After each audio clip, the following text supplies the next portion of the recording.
洛阳，城坚墙高，易守难攻，而且还有那个福原二，他虽然是番将，但他是孙敬旧部，对孙敬一直忠心耿耿。岁时七郎，攻城是下下之策。而且我们的左近还有崔家军虎视眈眈，万一我们攻城失败，将会腹背受敌。洛阳城也并不是没有破绽。孙敬的内弟郑国公，不是在洛阳城督战吗？此人志大才疏，又素来与福原二不和，我看他就是洛阳城最大的破绽。石七郎，洛阳城中派出密使，想见你。请。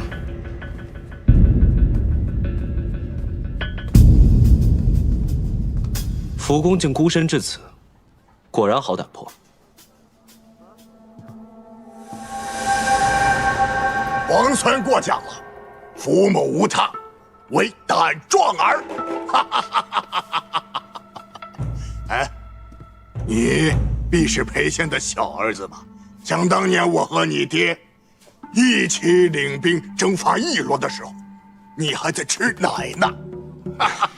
福公10几年前征伐汨罗时，单枪匹马连闯王帐，直取汨罗王首级。李逆当时年幼，只是当故事听听。如今得见真人，方知福公神勇，确如故事一般。老了，不提当年勇，石七郎才是少年英杰啊！前辈面前，怎敢谈英杰二字？请。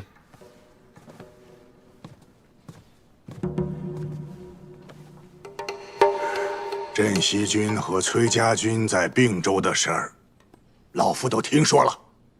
这韩立既是皇孙所获，那为何不将建州城也一同获入囊中，反而让崔家占了个大便宜？我们镇西军不像崔家军这么财大气粗，所以只能拿建州换取粮草，我也是无可奈何。皇孙就不想出口恶气，把那崔家的粮草辎重夺过来？福公怕是忘了，我为何兵临洛阳城下？皇孙想要洛阳，福某心知肚明。只是眼下镇西军缺少粮草，人困马乏，强攻洛阳，不过是突然替崔家军做嫁衣，这顿亏皇孙还没吃够。这世人皆道福公勇猛无仇，没想到这离间计用的也是如此高明。虽是离间，也是实情。皇孙此刻不出手，难道就放任他崔义势大，一路坐收渔翁之利，终成心腹之患？难道他崔义就比大都督还更好相与啊？福公有话，不妨直说。眼下两军压境，福某深受大都督私恩。以皇孙目前的兵力，若要攻破洛阳城，绝非易事。不若在3日内击溃他崔家军，一旦事成，福某立刻奉上城中半数粮草。镇西军只要绕城而过，福某绝不阻拦。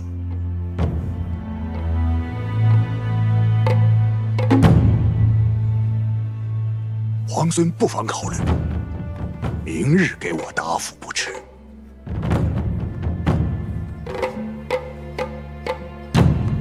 好。老夫先告辞了。哎，我已命人备好了30车粮草，今夜就可送达，作为老夫此行赠礼。福公就不怕我收了粮草之后，转头就攻打洛阳？30车粮草，老夫还送得起。告辞了。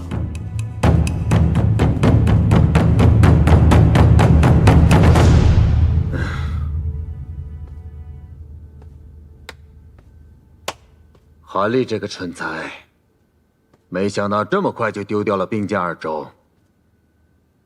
我还以为他经营多年，起码能耗得镇西军大伤元气，没想到他中看不中用。镇西军和崔家军联手，韩立自不能敌。如今镇西军必然见者落水，咱们对百越的大军是不是暂时先撤回来一些？南征百越是开疆辟土之大事，李氏玉朝100年来，数征百越皆大败而归。若是我能够平定百越，便可让天下应服。是，但如今战局危急，征兵吧，再从各道多征一些兵来。李密虽能，但那兵马有限，便是为，我也要将他困死在洛阳之畔。吼，还是西域的葡萄酒啊！石七郎，你说这个福原二，那真的就是老谋深算。这招离间计用的是光明正大，我们连反驳的余地都没有。这福原二，此等大将，有勇有谋，却只对孙敬忠心耿耿，真可惜。石七郎，你说他刚才说的话，几分真，几分假呀？明早给福原二回个信，就说我答应了。什么？你答应他要去打崔家军？再替我给崔家军也回个信。你又要干嘛？这不趁着还没有大打出手之前，把该占的便宜连本带利都抢回来。国公，你不能！我是郑国公，你都给我滚开，狗奴才！国公，我要见福原二。国公，好你个福原二，目中无人，悖逆狂妄！我回洛阳已然半月，你竟一直称病不见，你什么意思你？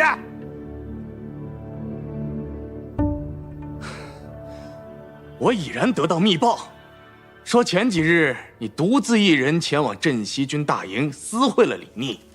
说，你是不是背着大都督与李逆有什么勾当？没错，3日前，我确实去了镇西军大营，还见了李逆。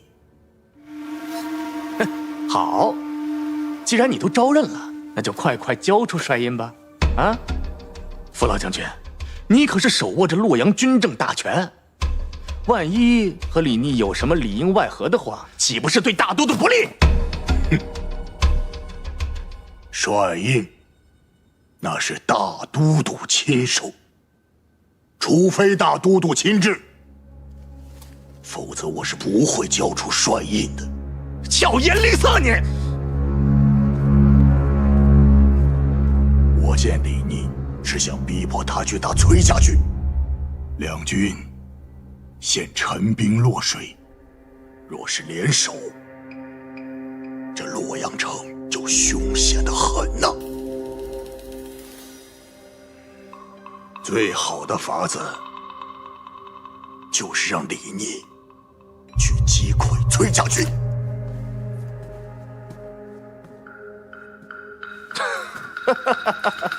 那照福老将军这么说的话，你还真有法子让李逆打崔家军不成？嘿，巧了，这李逆刚派人送了信来，说今日魏氏将出击崔家军，郑国公可有幸随老夫一同上城楼，去瞧瞧热闹？福公一见，成军一怒，今日魏氏出击崔家军。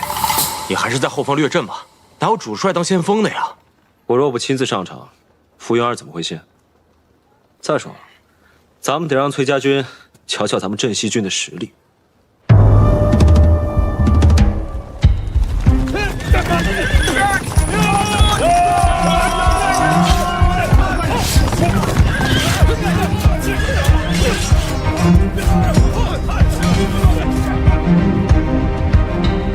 报！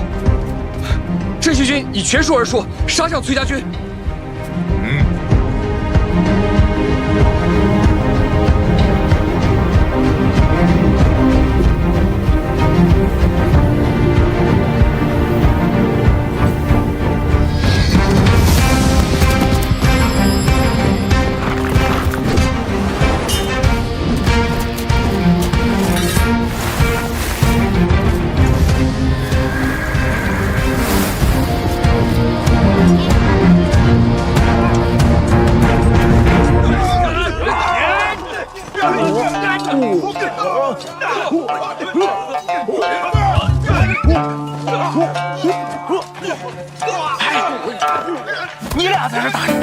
石青郎不是说假打吗？打谁不一样？屁话！你打自己人吧，打崔家军呢？打他们啊！去呀！呀！走！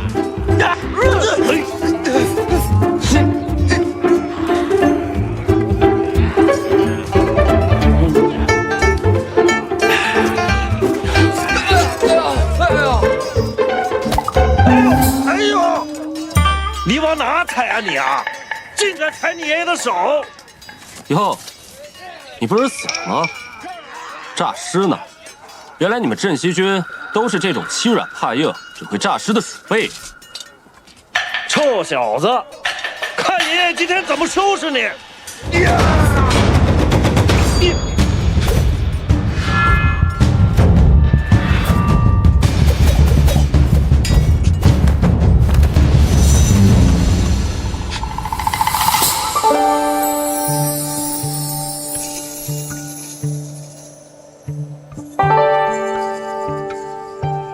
原来是你。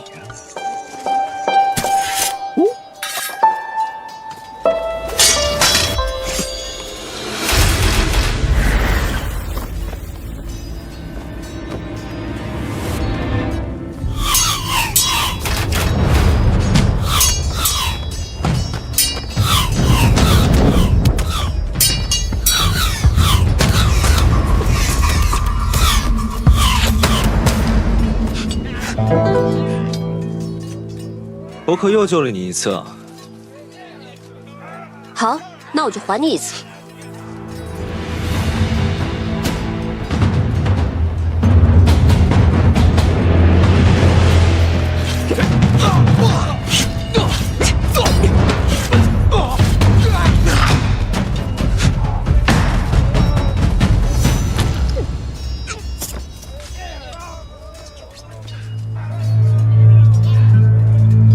这些人为何要杀你？这些人虽皆是面生之人，又极力遮掩，但我心中有所猜测。石青郎，没事吧？受伤了？姓崔的，不是说好了假打吗？怎么回事？我看交战到这儿差不多了。走。报！如何？事后来报，镇西军已击溃崔家军。崔公子负伤，崔家军后撤30里，重新列阵。镇西军虽胜，但损伤惨重。元帅李逆腿部中枪，已被抬回军中。好，哎，副将军，都说这个李逆狡诈，崔家军勇武，我看不过如此嘛。不如让我带兵各个击破，好向大都督报喜。什么？哎，我答应了李逆。只要他击败崔家军，便送他半城粮草，允许他绕洛阳而过。什么？你给他粮草，你还让他绕城而过？你这要造反呢你！你懂什么？洛阳乃是东都，地势人心，非同寻常。眼下洛阳城中虽然是兵力粮草充足，但若是崔家军和镇西军联手攻城，亦或是围困洛阳，断绝粮道，岂不是置京都、置大都督于危险之中？我看你就是畏战，巧言令色。哼！我冒险用计离间崔家和镇西两军，如今他们两败俱伤，只怕万一这里边有诈，必得先将他们引离洛阳，而后再筹谋如何将他们分而击尽。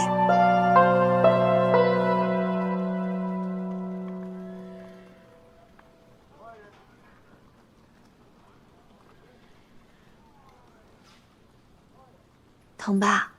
不疼，就是蹭到了。阿莹，你怎么受伤了？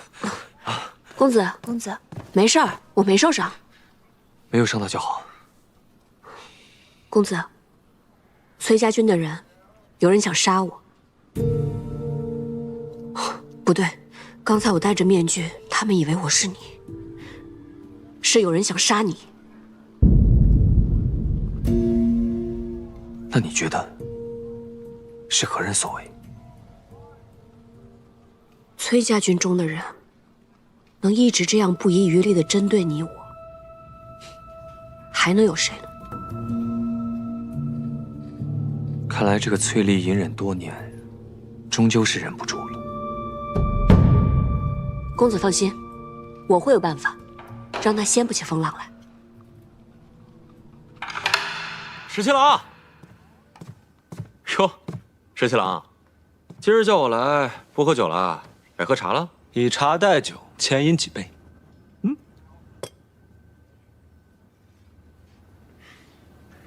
哎呀，如此好茶，得多饮几杯。不对呀，你今天怎么那么开心啊？有喜事儿？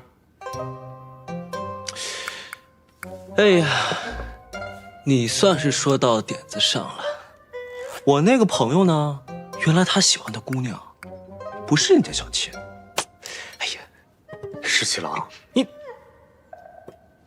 你的朋友还没把这件事情放下呢。大丈夫拿得起放得下，我以为他们早就断了呢。哎呀，你不懂。行，我不懂啊，但是明眼人都看出来了，那个何校尉和崔公子来往密切，就算不是他的妾室，这两个人必定有私情。石七郎，我们和崔家军虽然同是秦王之师，但是这个崔家是肯定有一心的，将来会成为国朝之患的。你什么时候知道的？哼，什么时候知道的？长眼睛的人都能看出来。你喜欢那个何校尉，是不是？有这么明显吗？那下回我收敛一点。你干嘛去啊？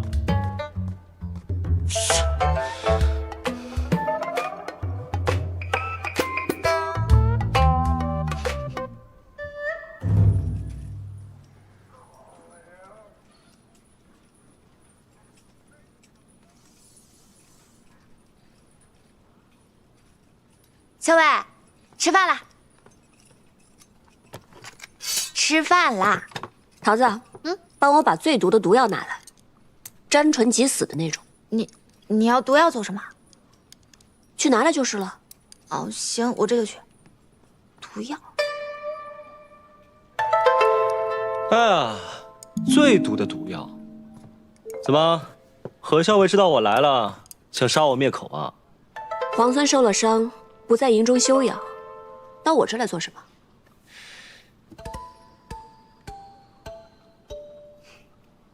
哎呀，以前都是你替你们家公子上阵杀敌的吧？当然不是了，今日公子身体不适，我才替他上阵。哦，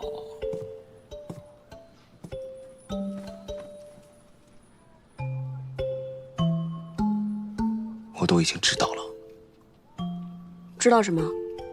我知道了你的身份。知道我什么身份？我知道你的身份其实是……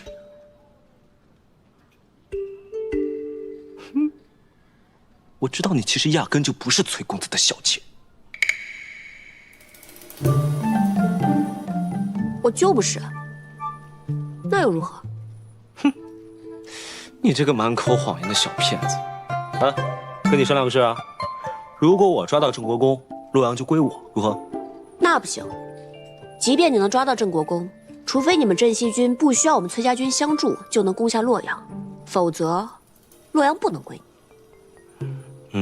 小伟，毒药拿来了，咱们是要去给镇西军下毒吗？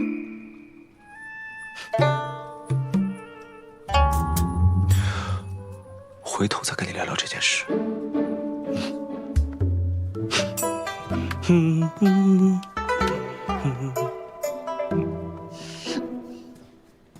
小伟，这李皇孙怎么来了？他跟你说什么了？怎么还有以后再说？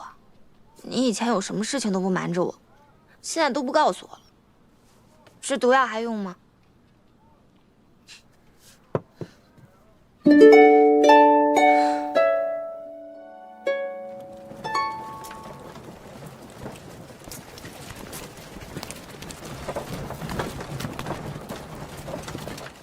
崔家军大败，后退30里。昨日一战，不负辅公所望。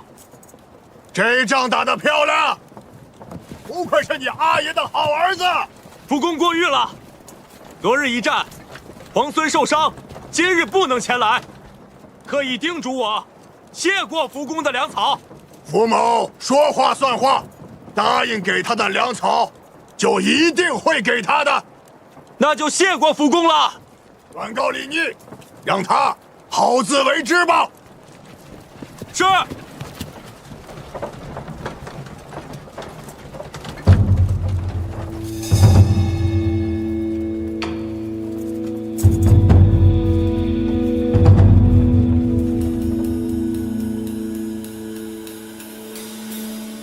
石七郎，这不是服务员答应给咱们的粮食吗？咱们干嘛还在这儿埋伏？待会儿我给大家变一个戏法瞧瞧。什么戏法？就从这粮食里面，给你们变一个郑国公出来。啊！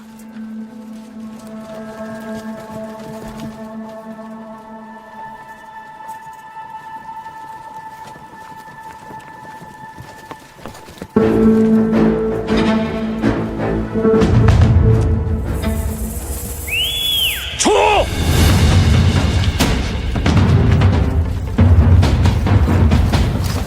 出来！快！别上来！出来啊！出来！林东！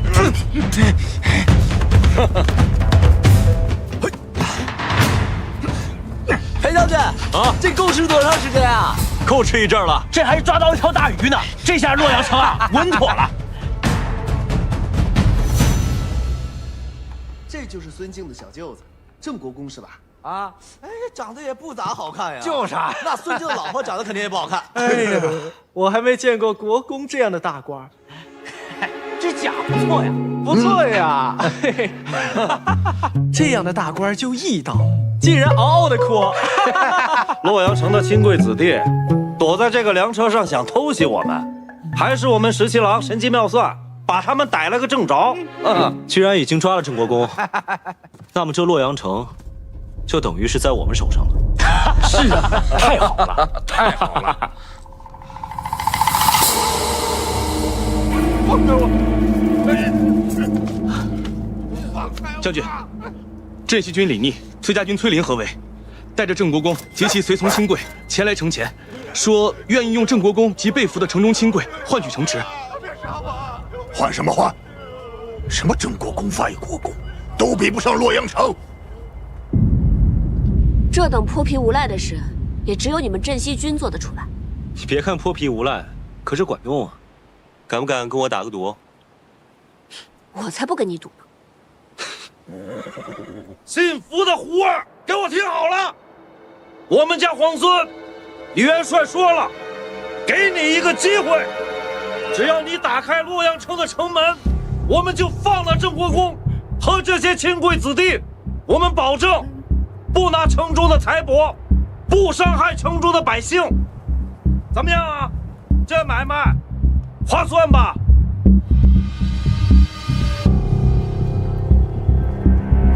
郑国公可是孙敬的内弟，你要是不救他，孙敬那个大都督是不会放过你的，你还不如……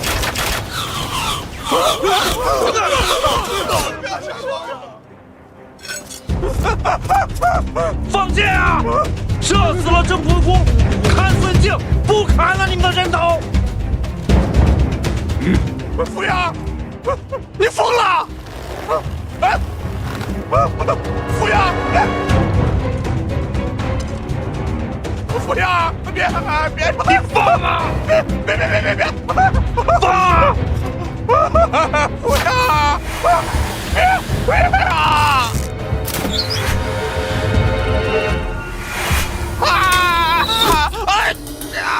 服务员，你这个混蛋！服务员，你给我往死找你！城里的千万人可都看着呢，大都不会放过你的。剑法不错呀，要是再偏一点，射中郑国公的心口，那可就不好用了。我已经派人进攻瀛州，不能再让崔乙那个老儿坐享清福了。哼！大都督好一招围魏救赵啊！如此，崔家军必得放弃洛阳，持救瀛州，就剩下镇西军，孤掌难鸣，正好各个击破。传话给福元，郑国公贪功误国，死不足惜，叫他不要顾虑，坚守洛阳为上。是。但魏国夫人那里，夫人聒噪，我不理会便是了。李逆的那2个兄长，如今还在江南吗？啊，李俊和李来皆无领兵之才，此刻仍被困在江南，不足为惧。哦，放他们出关吗？大都督的意思是，兄弟3个人聚在一起，方知谁是鲲鹏，谁是雀鸟。那2个雀鸟，怎么会眼睁睁看着自己的兄弟展翅高飞呢？大都督妙计，自古以来便不缺兄弟戏强之时，这李逆也该尝尝各种滋味了。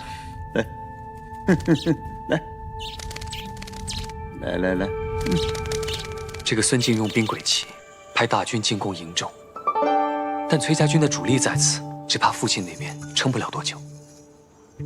孙敬这是围魏救赵，逼我们退出洛阳。我还是动身回瀛州吧。现在回去也来不及。那怎么办？主要瀛州路途遥远，若是能借到望州，倒是可以在路程上节省好些时日，既能解瀛州之围，又可拿下洛阳。可望州在李逆手里，只怕他不肯借道啊。以我们现在的实力，这件事情还是有商量的余地的。什么？瀛州告急？消息非常可靠，孙敬大军已经在路上了。看来崔家军肯定会有所行动，但他们未必能赶到瀛州啊。若要及时赶回的话，崔林得需借到望州。你什么意思？是要把望州借给他们？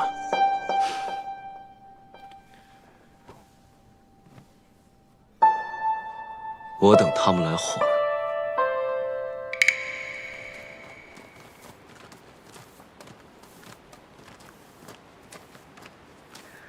超儿，你陪桃子姑娘去找医书。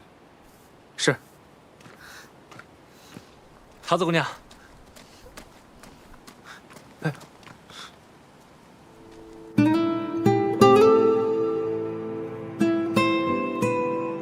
东都之壮阔，唯登高可见。俯视洛阳川，茫茫走胡兵。流血屠野草，豺狼尽灌婴。皇孙借太白的事，是在暗讽何人？我只是呼声感慨，穷极壮丽的东都，如今一卷入战火，岁无宁日，不知何时能歇。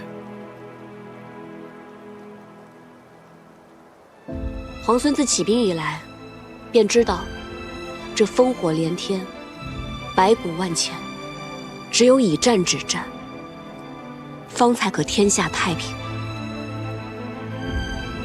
我只希望能够早日收回这半壁河山，还天下百姓一个安宁。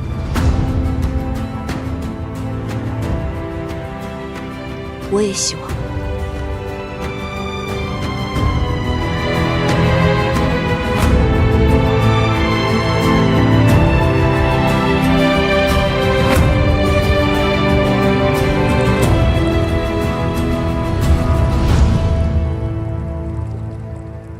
那日你跟我说，想借我崔家军在京中的人，帮你救出梁王，不是不行，但你得先赢了我。听你这口气，又想出什么花招？那皇孙愿不愿意跟我来赌一把？知道皇孙谨慎，那赌注就由我来说吧。如果我赢了，你要让我借到望州；如果你赢了，那我崔家军便帮你救出梁王。听上去倒是挺公平的，怎么赌？怎么赌？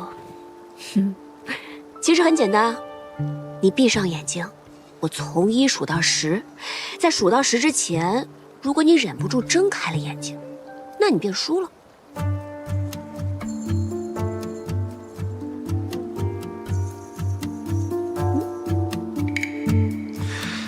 你不会又想趁我闭上眼睛一针刺晕我吧？放心，我绝对不会做任何伤害你的事情。如何？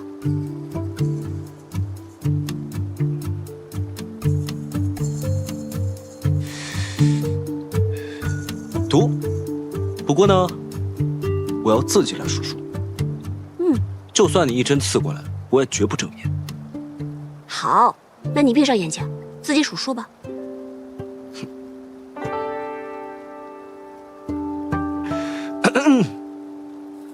1，2，3，4。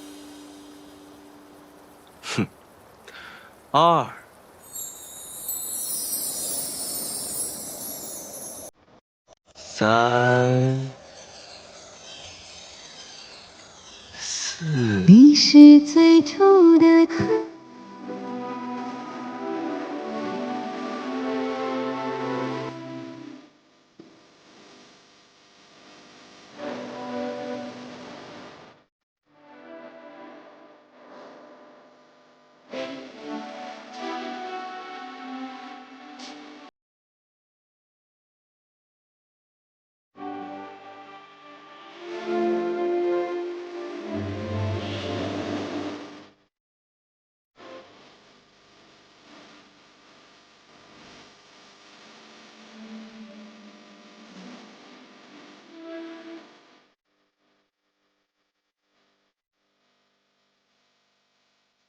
你输了。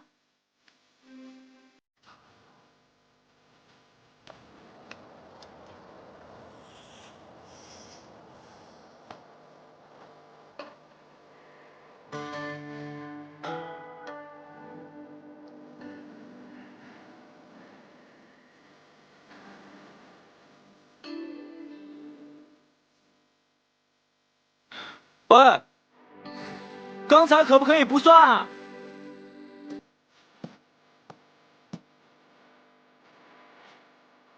刚才可不可以不算？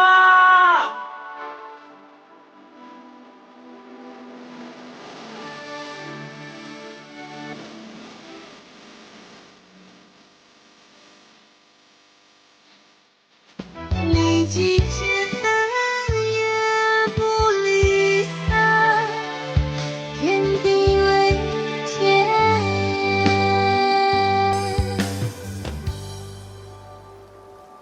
道长，我听说太清宫藏经阁内有一本医书，乃是孤本，能不能借阅一览？祖师爷立下的规矩，藏经阁中的书从来不外借。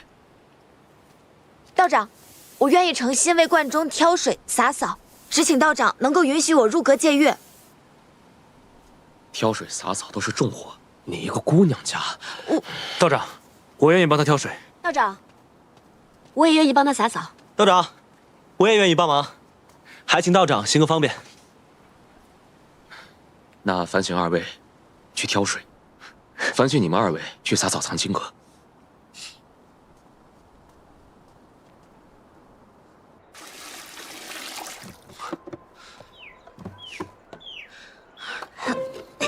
哎，桃子姑娘，我来帮你吧。哎，那可不行，你是来帮我干活的，又不是来替我干活的。还有啊，你为什么要帮我？我也不知道，反正我一看到你，我就想帮你。那，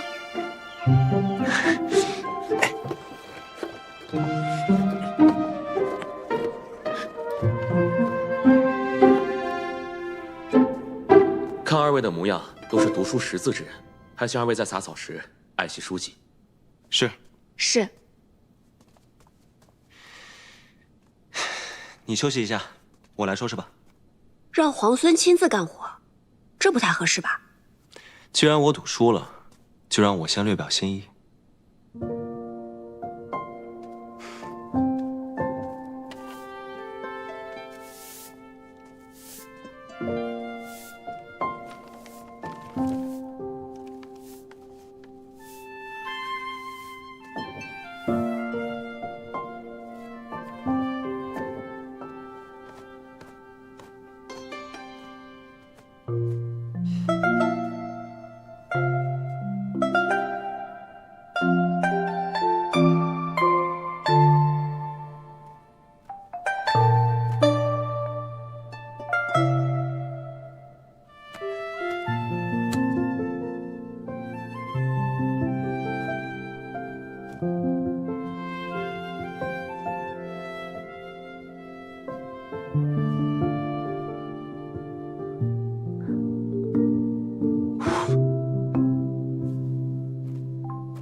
惟妙惟肖，画得真好。此画命名为《皇孙劳作图》，你觉得如何？题名更好。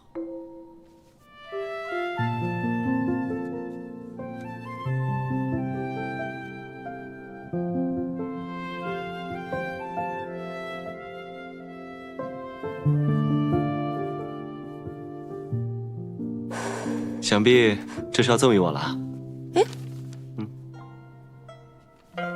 这是我画的，为何要赠给你啊？可你画的分明是我，自然归我。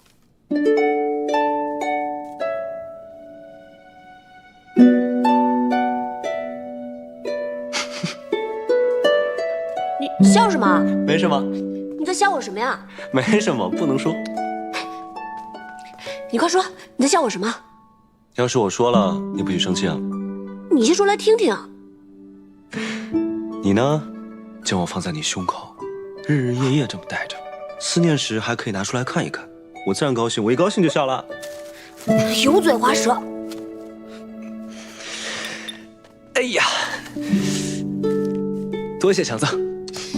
你这个人真是无孔不入。好了，我们说正事吧。既然你赢了赌约，那我依约让你借刀望州。只是，你如何才能答应我救出我父亲？那你不妨考虑一下，帮我攻下洛阳。好说。皇孙就这么有把握，已经可以攻下洛阳了？首先呢，你我联手陈兵洛阳城下，就已经有了5分胜算。郑国公被擒，7分胜算。福云二虽然悍勇，但他并不明朝中的政局。更不知那些世家的打算，9分胜算，这都已经有了9分胜算了。这个洛阳城不尽在掌握之中吗？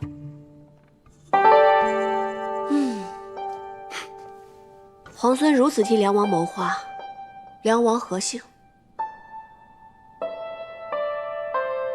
他是我的父王，我自然会救他。他在孙敬手中，我怕我们攻破洛阳，孙敬未必不会起杀心。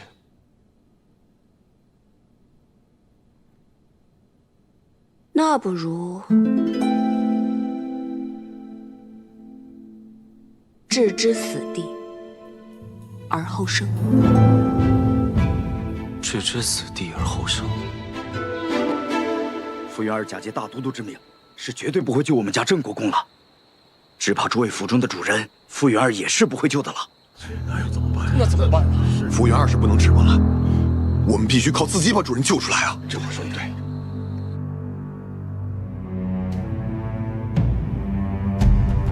将军，出事了！进来。郑国公的家人率着私兵打昏了城门守卫，开了城门，引镇西军和崔家军入城了。什么？完了，全完了！这些蠢货，没想到这洛阳城葬送在他们手里。我要杀了这些蠢货，斩死寻常！撤！先去粮堂，放县使去了。镇西军崔家军合围攻击洛阳，围城多日，难以强攻。李逆巧妙用计，令郑国公家人撕开城门，镇西军崔家军才得以潜入洛阳。福原儿奋起反抗，率守军苦战2日1夜，终于不敌。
天下就是你们这等少年英杰的。等到你和他争夺这天下的时候，那将是何等的精彩啊！可惜。 老夫看不到了。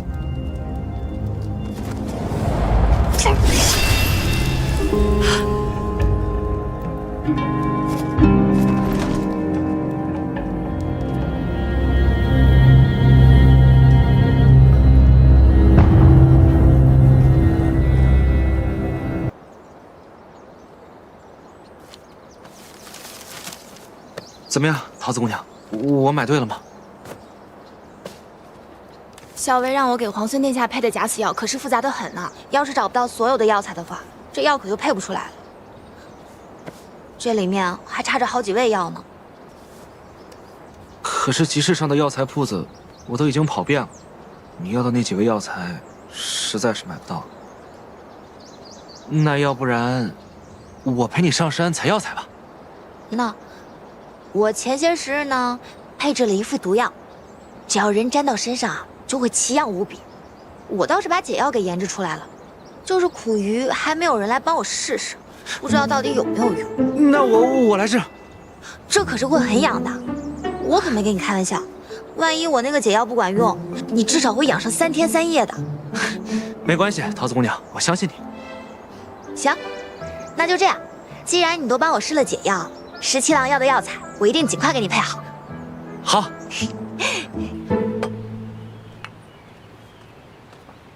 知道你爱吃甜的，来尝尝这糖彩酥。这是在哪家铺子买的呀？这不是买的，顾小姐刚送过来的。哦，是她特意给你做的？当然不是了，阿元、老鲍他们都有。我想起来你爱吃，才特意拿过来给你。尝一口。放这吧，我一会儿再吃。行吧。对了，跟京都的人都联络妥了，现在万事俱备，只欠东风。药在桃子那里，还没配好。我知道，我让长耳天天跟着他，看能帮上什么忙。你让谢长儿给桃子帮忙，我看别是添乱才好。添乱也好啊，省得他总在你旁边，我都怕他拿毒针刺我。好好的，他干嘛拿毒针刺你啊？因为呀，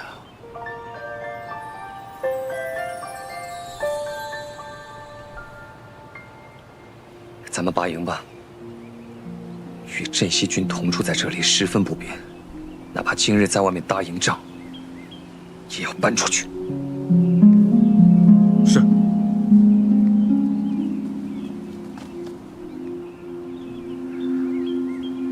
哦，我突然想起来了，我们家公子啊最爱吃这个点心了，我现在就给公子送去。哎，我特意给你拿的点心，你怎么送别人呢？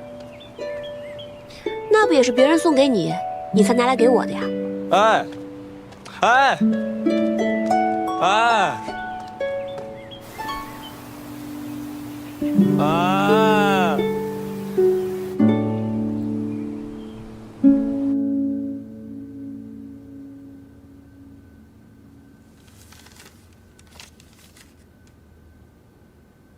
大都督，镇西军和崔家军携手攻克东都，吴云儿以身殉城。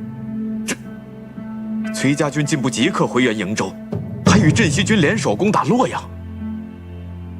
崔毅的儿子崔林，看到往日的形势，就知道他十分沉得住气。彼时的战局，倘若是我，我也定会先攻洛阳，再救瀛州。可洛阳城池坚固，粮草充足，福原儿只需坚守不出，镇西军和崔家军便是士众10倍，也绝无可能在短短时间破城。而且福原儿乃是沙场宿将，又岂会败于2个小儿之手？此战失利，是我用人之错。此次洛阳之失，倒是给我提了个醒。强敌不过是外力，真正能摧垮自身的，往往是内力。这西长京看似固若金汤，恐怕已有漏洞。臣这便着人去查京都各世家，严防其与逆军暗中勾连。暗中勾连之人，又岂止在世家呀？石七郎，崔家军拔营了。什么？拔营？对。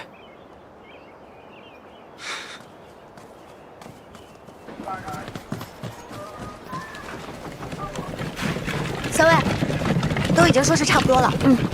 我去河边走走。啊，我陪你一起去。不用了，你先忙吧。好。里面东西都收快一点。是。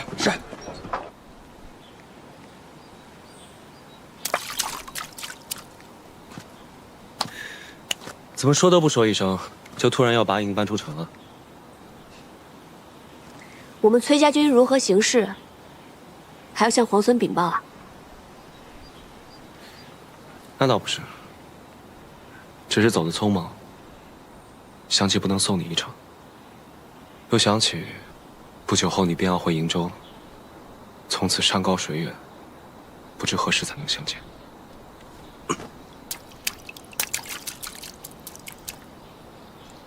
那我答应你，等我回瀛州之前，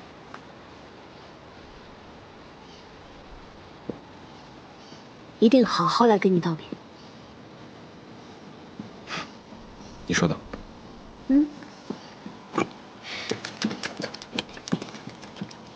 这是怎么打的呀？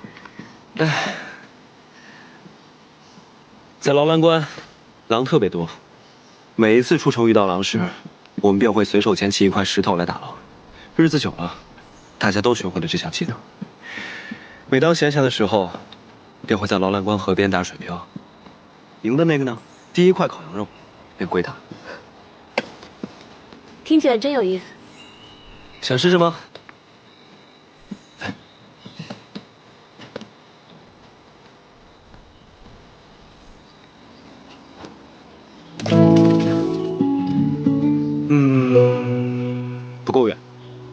我教你。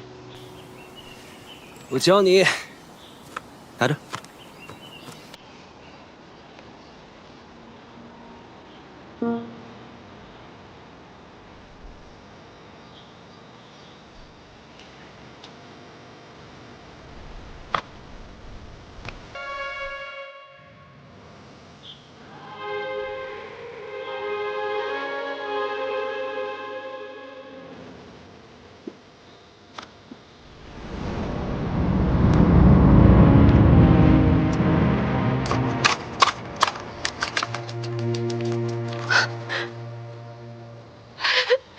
成了，成了，原来是这样。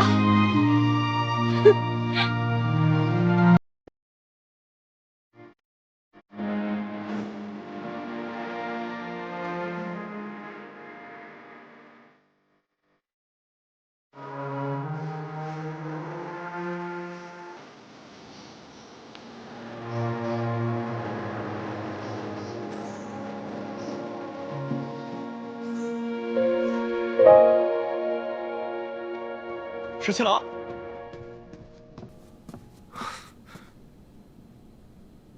崔离来见过我。崔离，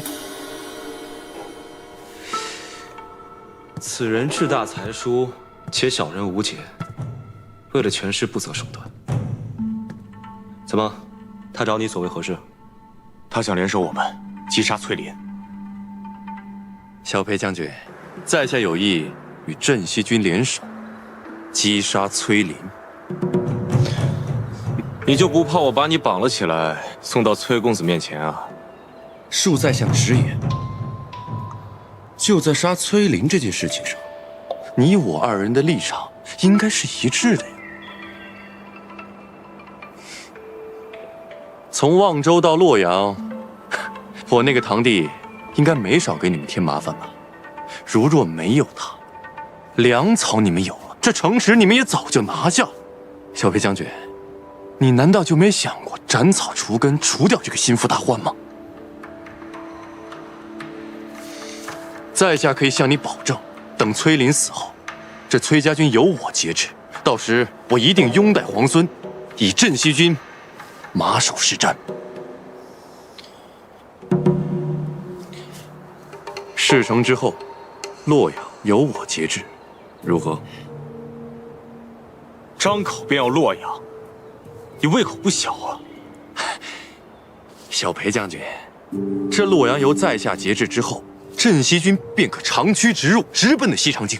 届时，你们能够击杀孙敬那个逆贼，这全天下都是皇孙的了，自然可光复大玉王朝。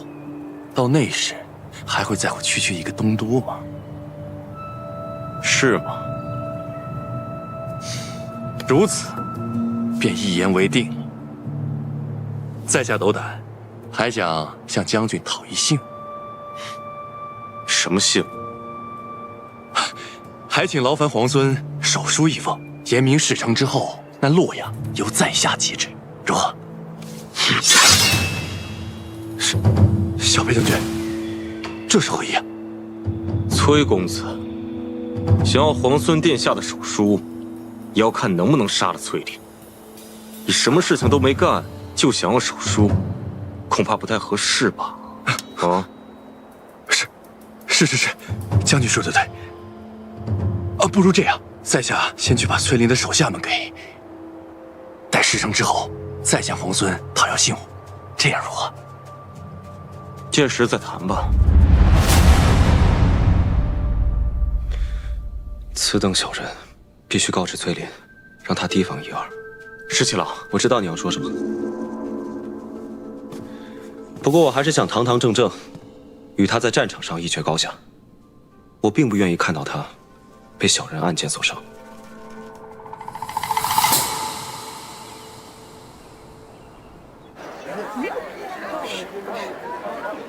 陶子姑娘，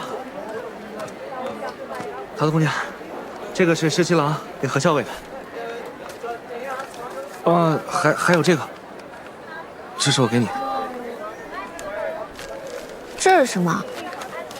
猪耳朵，我跑了好几条街才买回来，还热着呢。我不要。可是，你上次不是说你喜欢吃吗？我现在又不想吃了。哦，喂，怎么了？我这几日和校尉住到城外去了，你感觉身上有没有什么不舒服啊？哦，没有没有，你给我的药挺好的，我就养了2天就好了。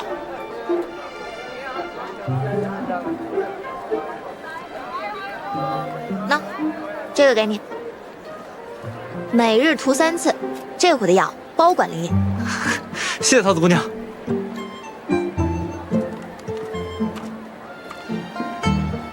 那，什么呀？猪耳朵呀，本姑娘忽然又想吃了。给。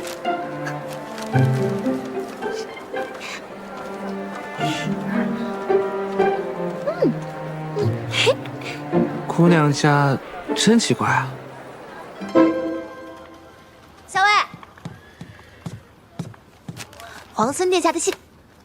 你怎么这么高兴啊？没有啊，我有什么可高兴的？难道不是因为耳朵？什么耳朵？那不是猪耳朵吗？校尉，取笑我，我不给你吃了。阿莹，闻得崔家军中有叛者，欲谋崔公子性命，恐有利害阴谋。你与公子左右多加留意，有别后珍重。从今日起，再增加1支亲卫保护公子。此去营州，行军路途复杂，务必要保护好公子的安全。是，属下这就全办。阿莹，怎么忽然想起来要增加我的护卫了？公子，收到线报，崔离欲对公子不利，我军即将拔营，公子的安危必然是重中之重。阿莹，不用担心我，连番行军辛苦，你本来思虑就多，应当要好好保重。为公子考量是我的本分。行。桃子，帮我把这封信交给谢长耳。怎么了？你最近总是取笑我，我不给你送信。你这是不想送信呢，还是不想接谢长耳啊？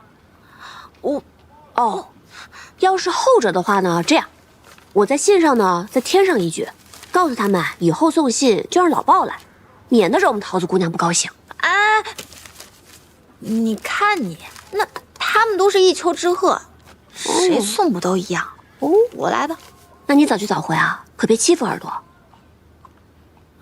谁欺负他了？哼，嘴硬。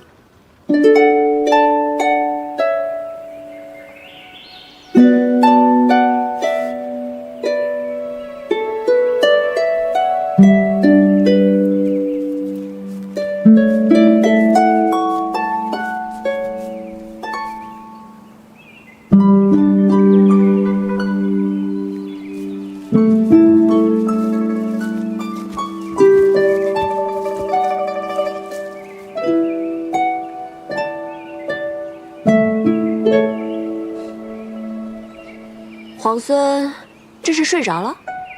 我校尉要再不来，我怕我要睡到晚上才行。沐天席地，17郎真是到哪儿都能自在逍遥啊！自是因为此刻清风为扇，草木为香呢。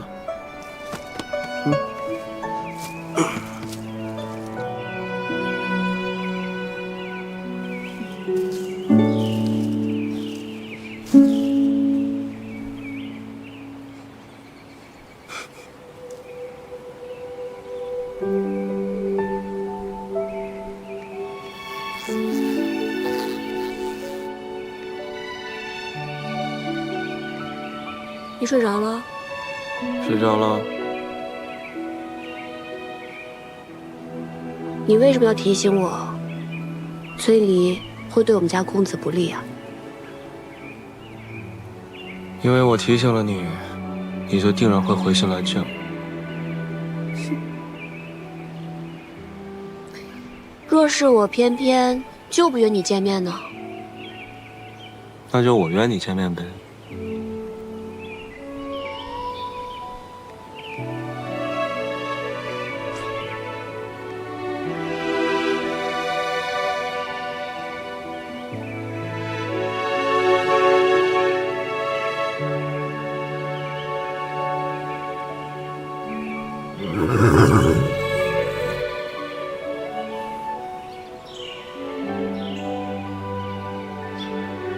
我要回瀛州了，答应过你，要和你好好告别。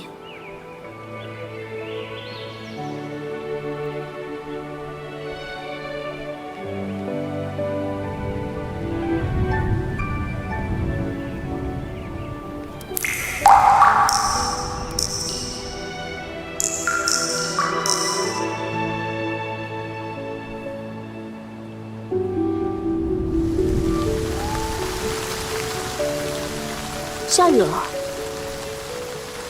带你去个地方。好啊。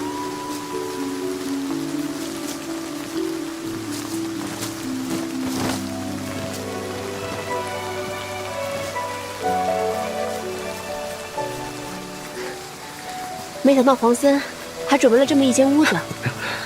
那是自然。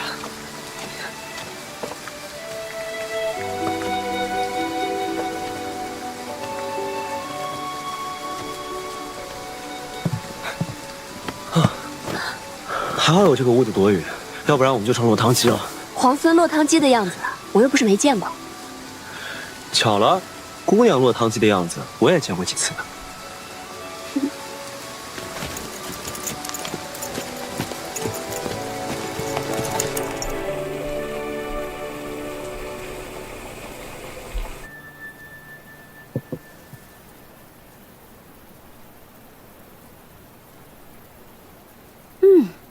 清香沁人，入口微苦，别有一番风味。这是竹叶茶吗？没错。民间呢，常以竹叶为煎，代作茶饮。皇孙的身份如此贵重，却对乡间生活了若指掌。人生在世呢，身份什么的最不值得一提。贵为天子又如何？还不是一碗饭，一瓯茶。我倒觉得在这里当个田舍翁，活得更痛快些。但你有没有想过，若是天子无道，田舍翁们流离失所，就连粗茶淡饭也成了奢望，还谈何痛快呢？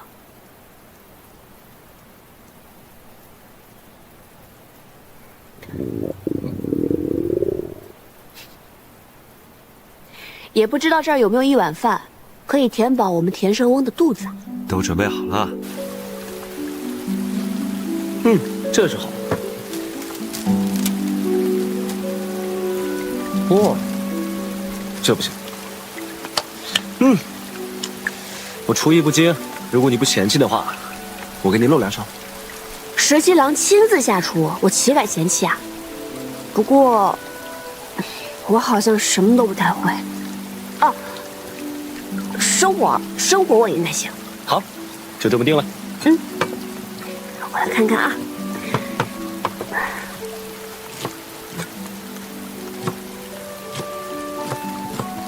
没想到皇孙准备了这么周全的食材。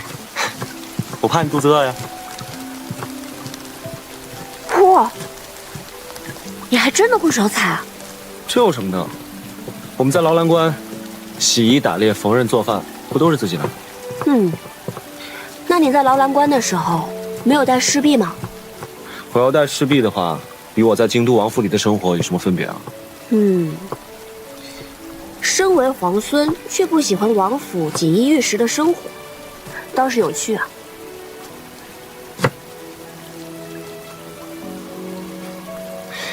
我呢，是鄂越出生的鄂子，从小先帝和父王就不喜欢我，这样的锦衣玉食，不要也罢。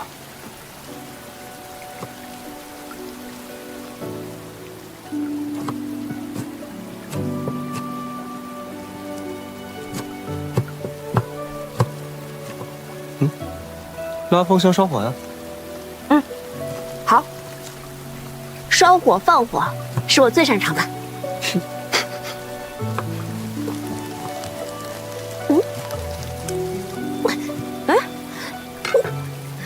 拉香烧火呢，也要讲究技巧的，要慢慢的这样推进去，再慢慢拉出来，慢慢推进去拉出来。还有呢，我试试。火候很讲究的，可不能忽大忽小，这样炒出来的菜就不好吃了。放心吧。来。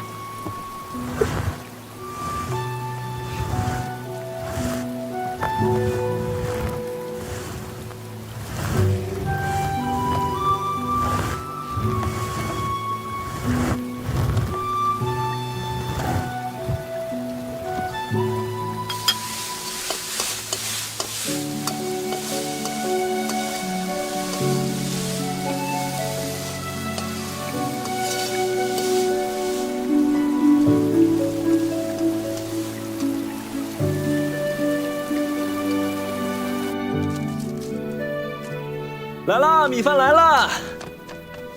行，吃吧。这么粗茶淡饭的，你还跑去摘野花？私事陋室，唯吾德馨。十七郎，这顿饭可是你认真做的，怎么能随便对付过去呢？菜色简陋，委屈你了。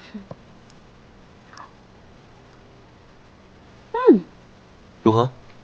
好吃。那你就多吃点。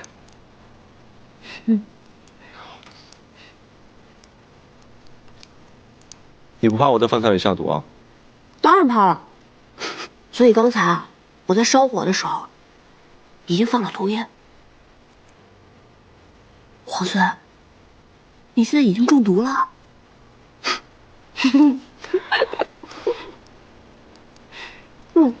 这个好吃。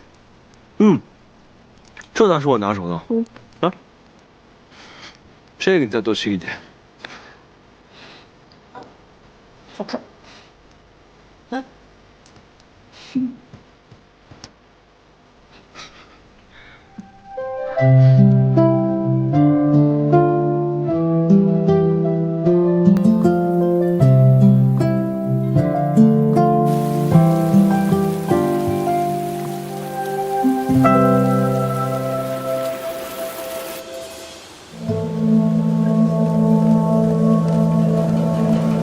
给我砸！砸了这个狐狸精的窝！哎，住手！你们住手！魏国夫人，这里是后宫，岂容你在这放肆？你还知道这是后宫？那他这个前太子妃为何还在这个后宫里？就是你这个狐狸精，魅惑大都督，祸国殃民，就是你害得我弟弟被俘。我今天非撕了你这个狐狸精不可！还我弟弟！放手！我杀了你！你祸国大都督，还我弟弟！我今天非杀了你不可！大都督到！你放开我！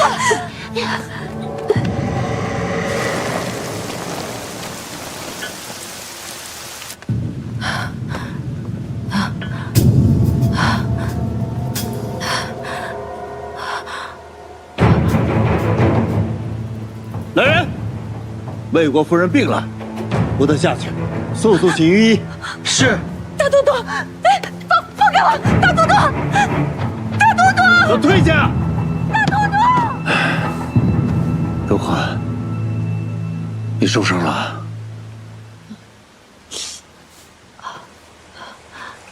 委屈你了。切不委屈。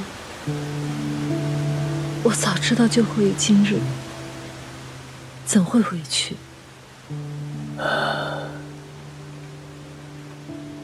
这几日，我一直在想，当年我若是带你一走了之，那又会是什么样子的？想当初，我在城外的十里长亭，足足等了你一日，直到太阳落山，也没见你来，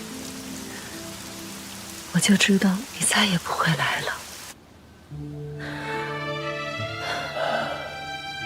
虽然当时我已经被选做了太子妃，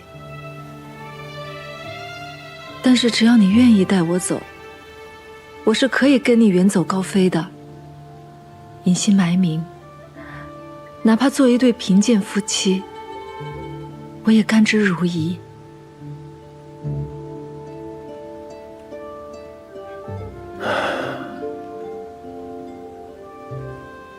是我辜负了你。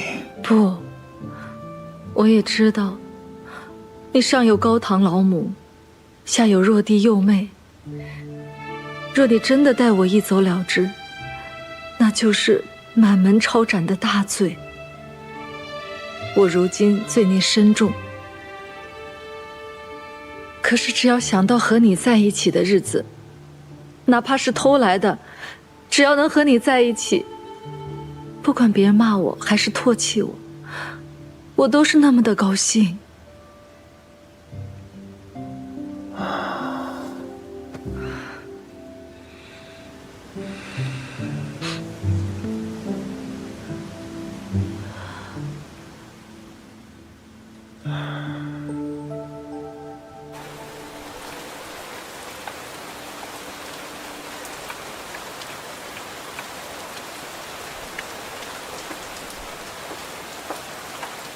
韩将军，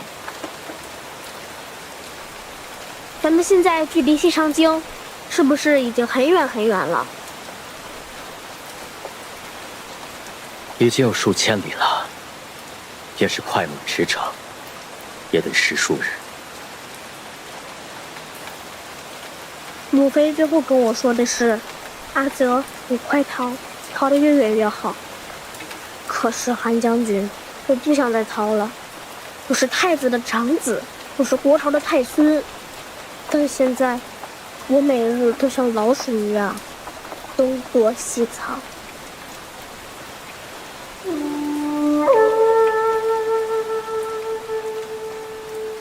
臣给殿下讲过韩信将军的故事，也讲过越王勾践的故事。殿下如今是避险，忍辱负重，才能有将来收复河山的一日。那日你说镇西军统帅李密是我实际堂兄，镇西军已经从劳兰关一直杀到了望州。17哥领兵还是挺厉害，我真想同他一样，与敌人正面对阵，拼杀一场。17皇孙确实战功显著，但镇西军原是府兵，裴贤与先太子并不亲近。殿下如今身份贵重，哪怕是血脉至亲，也不能轻易相信。何况梁王殿下还被孙敬扣在西长京，只怕李逆有所顾虑，所思甚多。韩将军，那我们什么时候才能回到西长京呢？定有那日的。臣一定护送殿下重返西长京，浩浩荡荡，堂堂正正。自从孙敬起兵，我离开平凉后，就再也没有这样一个下午可以如此安逸。能与知己在屋檐下赏雨的这份闲心，更难得。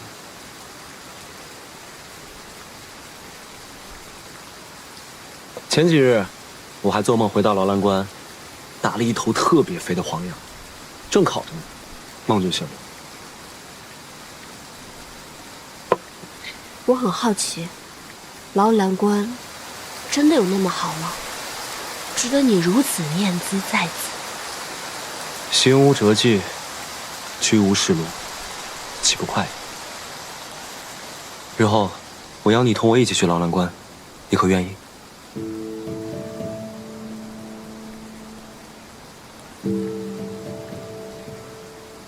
你明明知道这是梦，树欲静而风不止。17郎，你以如今的身份，还能抛开一切，重回边塞，过那样的生活吗？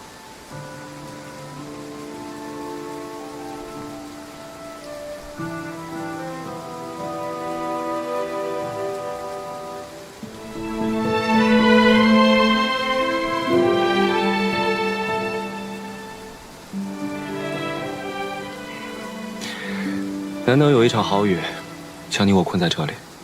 雨停之后，又该各奔东西了。我们说些别的吧。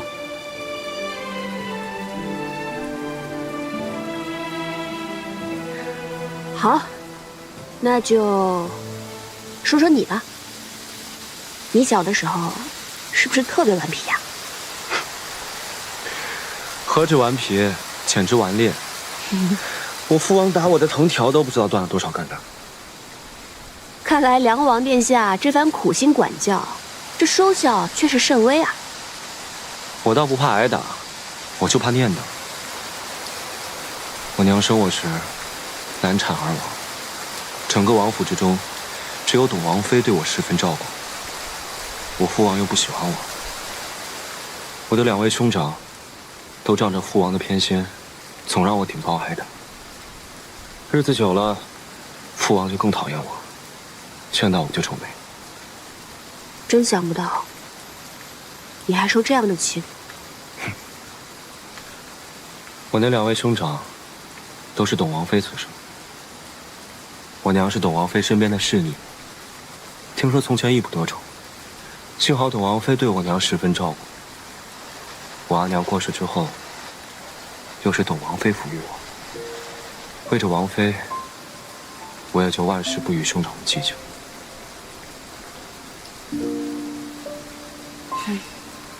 你是一个心善的人，别人对你好1分，你便也10分报之。后来，董王妃病故了，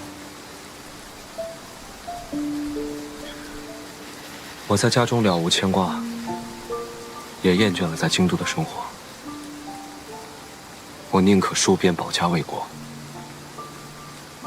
于是我就想了一个法子，去了劳兰观。我走的那天，我父王跟兄长们都特别高兴，只有奶娘一个人流着眼泪送我。奶娘呢？现在还在王府吗？她年岁大了，我一离开王府，便将她送回老家，安享天伦。也幸好离开了京都，只是许久未见，不知她是否康健安好。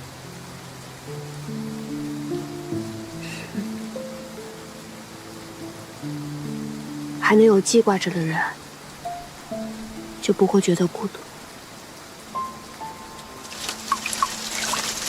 我阿娘也去世很久了，我都已经快记不得她的样子，但每次想到她，都觉得她在陪着我，我也不会觉得孤单了。你小时候是什么样的人？我真想象不出来。我猜你一定是个人小鬼大、难缠至极的吧？我从小是被当成男孩子养大的，读书练武和其他的男孩没有差别。男孩子学什么，我就要比他们学得更好。都是你爹娘逼你的？不，是我自愿的。我是女儿身，志向与男儿无异，本就该付出更多努力。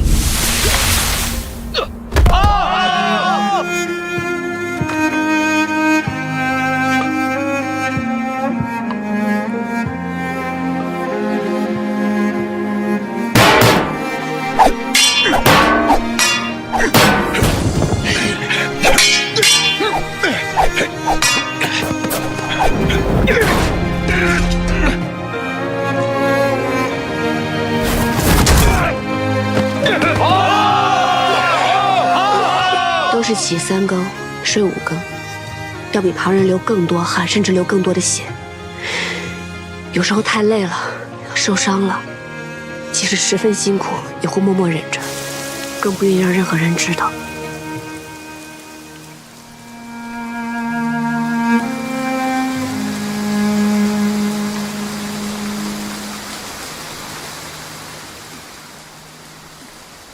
在想什么？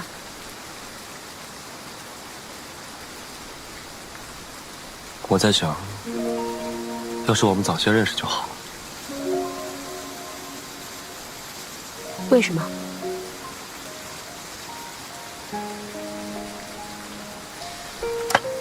这样我们就能一起练武，一起读书，一起打仗，闲来无事，还能像这样聊聊天。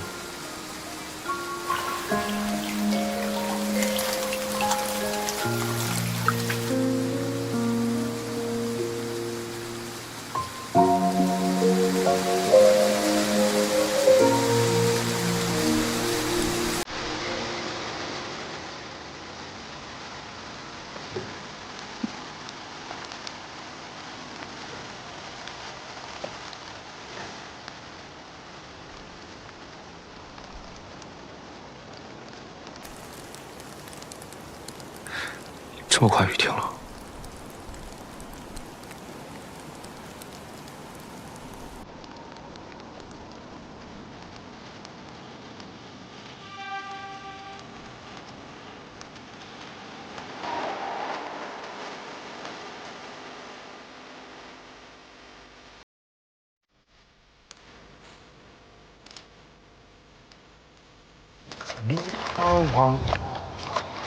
回去吧。好。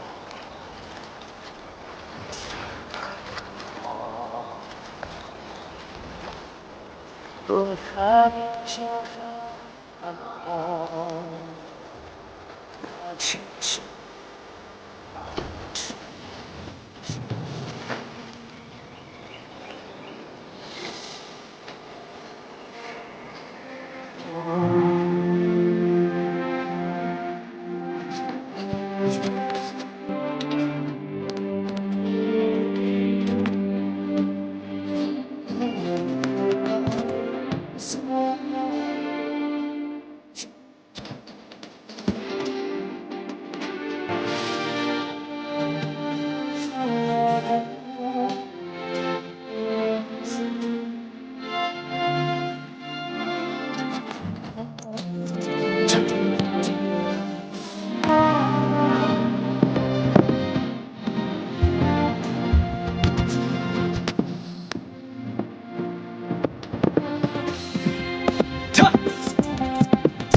送君千里，终须一别。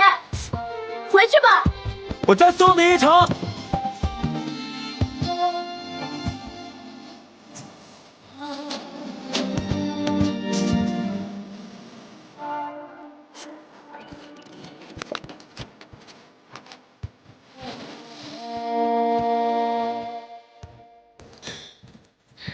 白莹，这20年来，我从未有过今日午后这般安宁喜乐。我也是。待到天下太平，你我并肩，同游乐悠然。一言为定。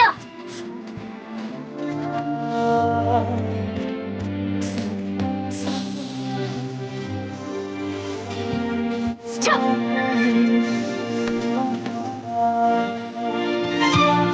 还记得为你守的承诺，也不乐意我会为你。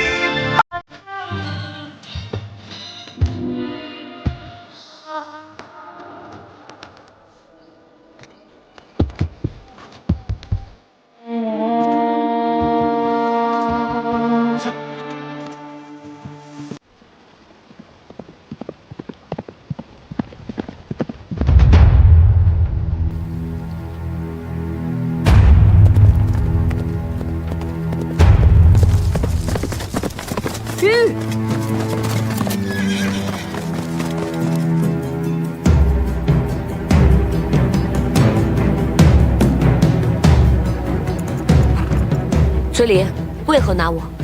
勾结外贼，勾结镇西军，怎么还不认罪吗？证据呢？这就是镇西军的李逆写给你的密信，你私自将瀛州被围之事一五一十地告知了镇西军，这信上写的是清清楚楚。你是如何拿到这封信的？怎么承认了？铁证如山，如果不是你，洛阳城根本就不用让给镇西军。拿下！住手！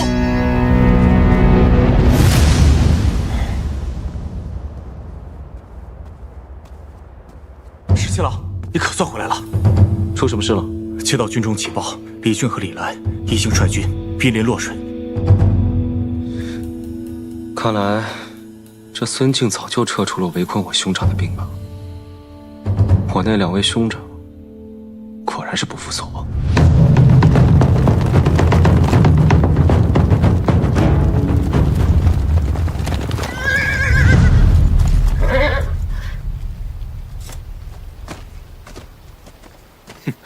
你这是干什么？阿林，你来的正好。我早就怀疑这个何校尉和镇西军的李逆有私交，就是他泄露了不少我们的军纪，这就是证据。就是这个何校尉将我们瀛州被围之事泄露了出去，这洛阳城我们才不得不拱手相让啊！这何校尉如果不死，如何对得起那些浴血沙场的将士？阿林，哥哥知道你心软，这件事为兄给你代劳，不让你烦心。来人呐！住手！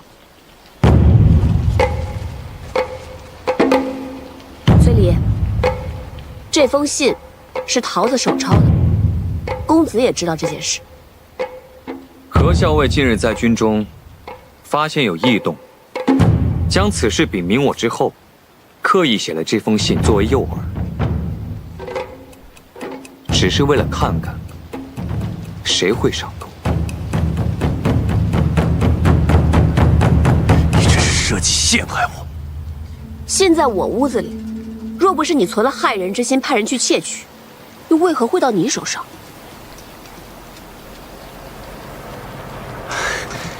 阿林，我这么做实在是因为他所作所为太可疑了。我只是想帮着你啊！你要相信我，我兄长只是为了……崔家军是由副帅一手带出，将士上下一心，军纪严明，从未出现过党同伐异、勾心斗角之事。崔林，自你前来，几次三番构陷同僚，你以为你的那些小动作、小心思，我真的察觉不到吗？构陷同僚，按照崔家军军纪如何处置？构陷同僚者，褫夺军权，杖责30。崔离麾下5000士兵，暂交阿术统帅。念在你是初犯，杖责就免了。阿林，走！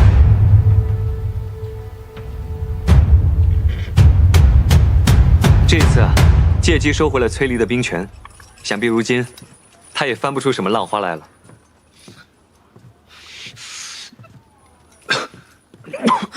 公子，没事吧？是不是刚才在外面站久了，受了寒气？我叫桃子来给公子诊脉吧。哎呀，今日出营，你究竟去了何处？我去见了李逆。李逆是镇西军主帅，你不应该一而再、再而三的私下去见他。我知道，我现在说这些话你不爱听，可是就像今天你看到的这样，我们原本设好了局，等着引蛇出洞，你私自外出，崔离才提前拦截了你。万一他真的动手了怎么办？公子放心，就一个崔离，他奈何不了我。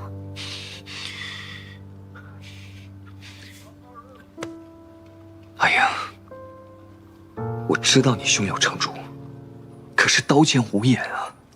如果你真的受伤了，你让我如何放心？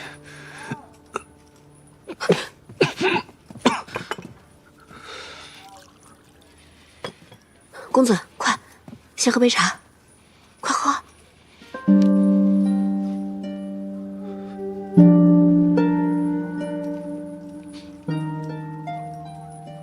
好点吗？阿莹，你知道吗？其实，你在我心里比什么都重要，甚至比我自己还重要。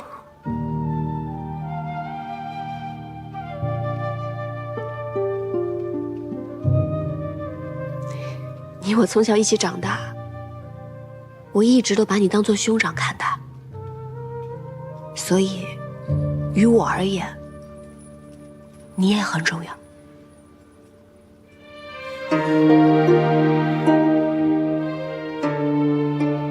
是啊，你我情同兄妹，说这些话，反倒生分了。大夫交代了，让你好好静养，我就不打扰你了，你好好休息一下。好。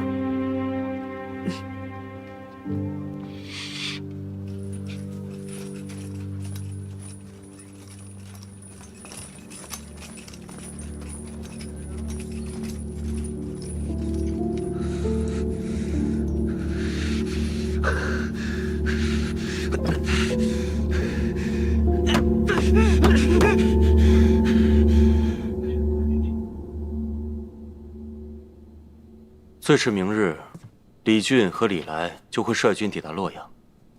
他们二位向来是志大才疏，又嫉妒你的战功赫赫，此次前来必定是来意不善。石七郎，拿个主意吧。既然兄长们都来了，那我们就走吧，把这个洛阳城让给他们便是。把洛阳城让给他们？洛阳是咱们辛辛苦苦打下来的，而且又以3城换崔家军退出洛阳，现在就要拱手相让吗？兄长们驻守洛阳城也是一样的，兵贵神速，咱们就去潼关。那怎么能一样呢？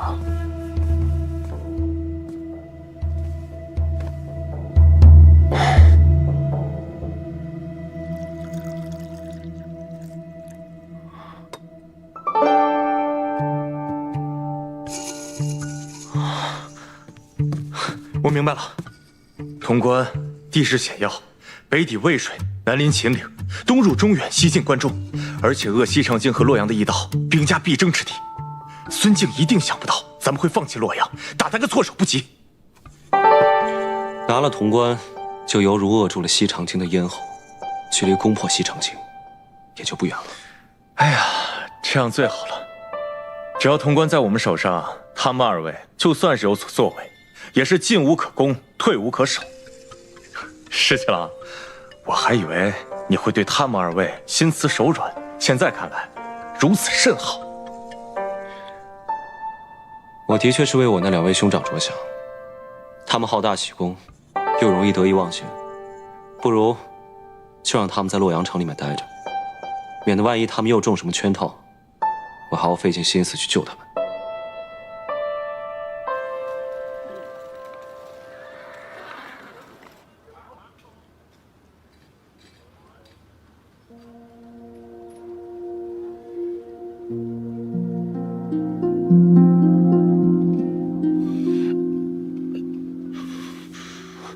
公子，你醒了。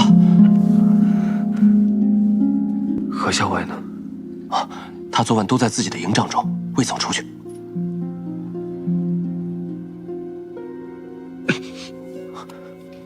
公子，大夫来给您看过了，他说您已经昏厥了2次，务必宽心少虑，多加调养才行。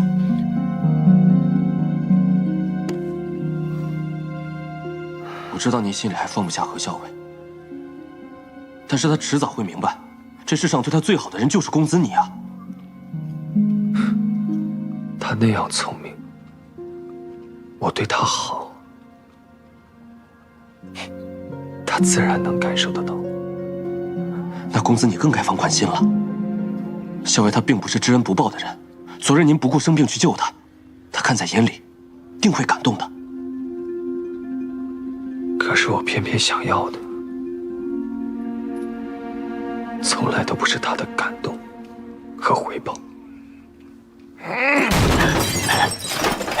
三郎，你别再喝了，你一夜未眠，只怕有损身体呀。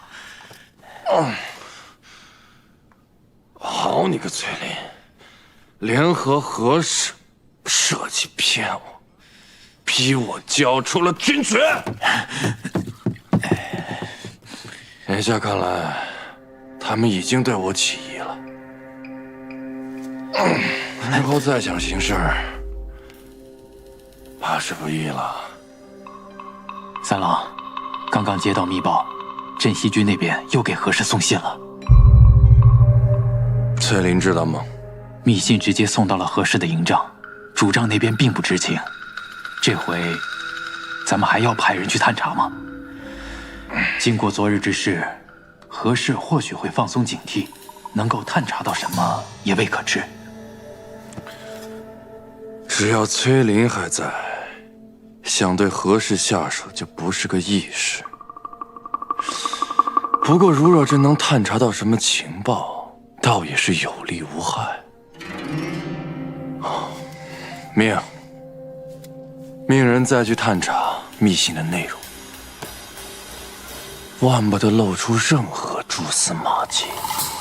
日暇无事，常玩赏亲笔所绘皇孙劳作图，可否相赠玉容一幅，免皇孙形单影只。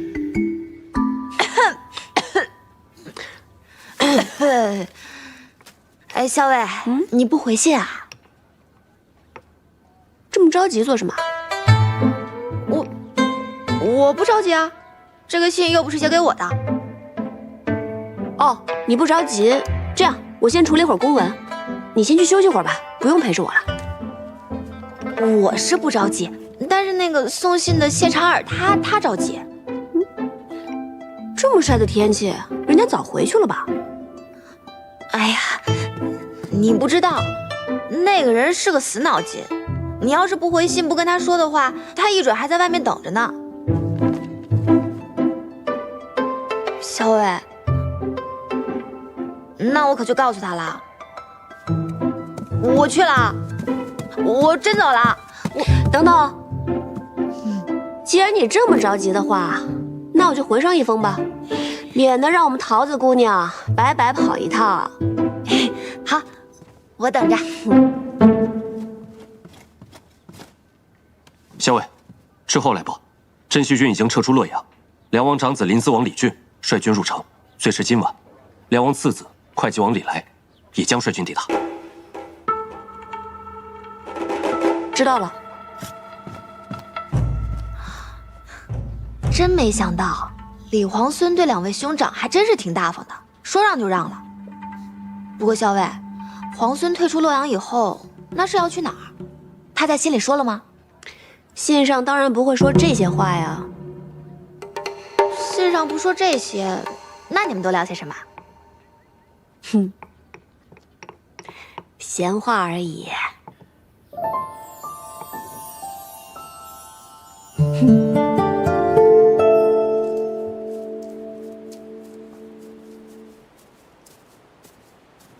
哎，桃子姑娘，那，这是我们校尉回给皇孙的信。多谢桃子姑娘，那我先走了。啊？你这就走了？那不然呢？那这什么？这是本姑娘亲自调配的金疮药，外面可是买不到的。我想着你平常行军打仗的，总会有些磕磕碰碰的时候，你用了这个，保证好得快。谢谢桃子姑娘，你真好。你说什么？我走了。谢谢了。傻子。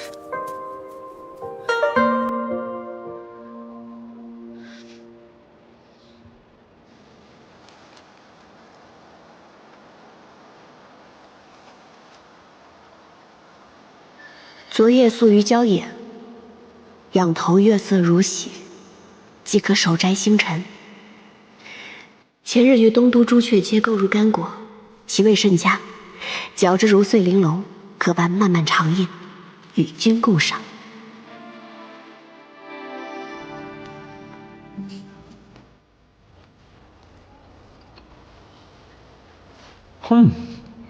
干果与果脯同食，风味果然颇佳。前人竟单啖干果、果脯，今尝二者同食，滋味有趣。 嗯，干果与果脯同食，风味果然颇佳。前人竟单啖干果、果脯，今尝二者同食，滋味有趣。 滋味有趣。 嗯，干果与果脯同食，风味果然颇佳。前人竟单啖干果、果脯，今尝二者同食，滋味有趣。 滋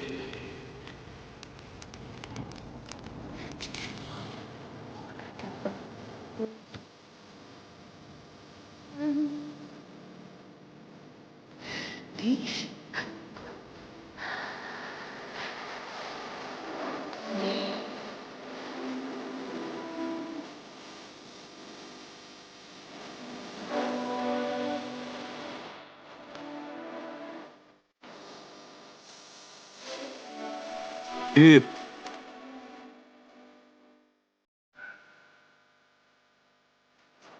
今晨跃马过水涧，闻香而去，见野桂一株。饮香浮动，独赏此景，深有抱憾。遂取花蕊数朵，与托一纸染香，盼来日同赏。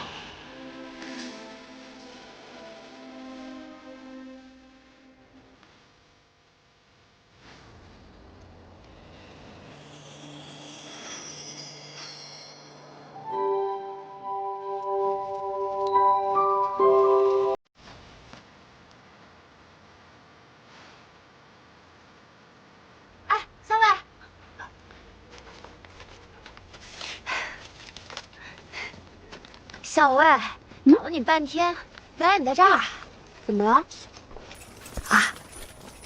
也没什么，就是想问问你，今天还写回信吗？又是怕那个谢长耳着急啦？不是，我跟他约好了，以洛阳为界，在那儿互相传递书信。以洛阳为界？这是你的主意，还是谢长耳的主意啊？那只耳朵说是他家17郎的主意，约在洛阳，免得行军途中互相找人不便嘛。这个谢长耳在两军之间送信，只要记住他抵达的时辰，再测算出马匹脚程的速度，就很容易猜出镇西军现下行至何处。这个李皇孙也太狡猾了，小伟，也就是你能猜得出他那些弯弯绕绕的心思和用意。那这么说，我也很狡猾啦？不是，你那是聪慧。那还写回信吗？还不知道。这个怎么会不知道呢？写不写回信？就是不知道。写不写回信？写一个。有人进去了。桃子，走，咱们去散个步。小伟，咱们不进去堵那个奸细一个正着。无妨，与李逆通信就是想调出这个奸细。既然他们已经上钩，在做蠢事，让他们做吧。三郎，这是李逆写给何氏的信，属下想了法子，偷偷一字一句誊抄的。干果与果脯同食，风味果然颇佳。今尝二者同食。这都是什么？依属下愚见，李逆与何氏都是心机深沉之人，此信乍一看平平无奇，实则用了暗语将机密藏于其中，所以何氏才为找隐秘之处藏起，就那么放着，也不怕被人看去。这其中干果一句，定是他们约好的暗语。有理。那咱们找些人来破解一二。当然。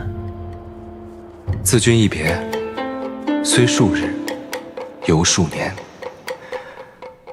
未尝有此滋味，甚是牵挂。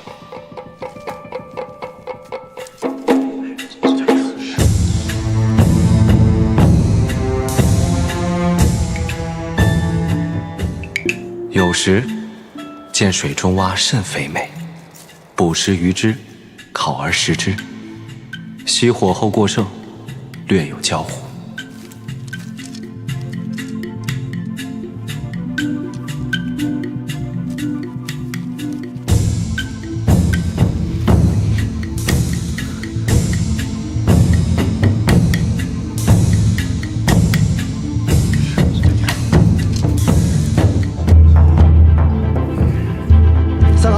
三郎，穷我等数人之力，终于弄清了这何氏与李逆之间通信的秘密了。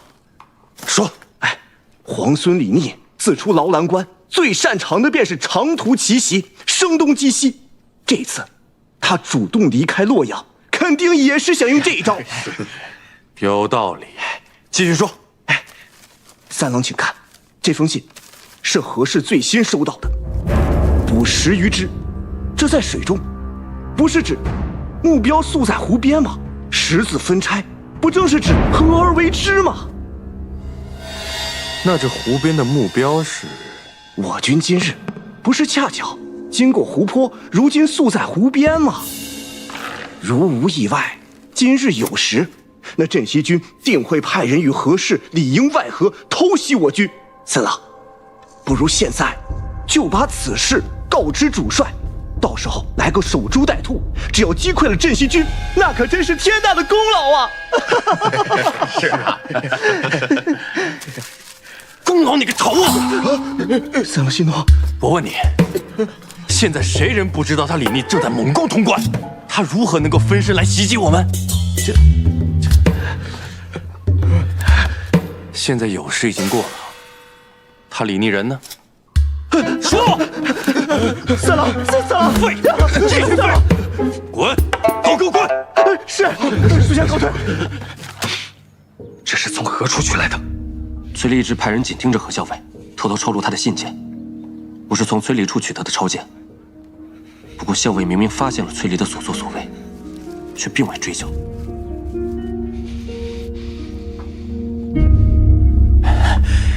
三郎息怒，属下忽然想到一件要紧的事。上一次何氏以信件为饵设计咱们，如今回想起来，时机很巧，恰好是在你去见了裴元之后。你是说，那裴元与我见面之后，还把那件事告诉了何氏，二人联合设计引我上钩。就在杀崔林这件事情上，你我二人的立场应该是一致的呀。想要皇孙殿下的手书，也要看能不能杀了崔林。看来这个李逆和何氏关系匪浅，如若不然，此等机密之事怎么可能告知于他？之前还想着借李逆之手除掉何氏，现在看来，他不仅不会帮忙，还会与我为敌呀。三郎莫急，如今据守洛阳的已是李逆的两位兄长李俊、李来，他们向来与李逆不睦，我们何不与他们联手？如此一来，还能解我们没有军权之困。妙计。潼关天下雄起，易守难攻。李逆率军苦战6日，与裴元身先士卒，终于攻破潼关。臣要恭喜太孙殿下，镇西军继光复东都之后，不日已攻下潼关。潼关，那距离西长京已经不远了。是的，距离西长京已经不远了。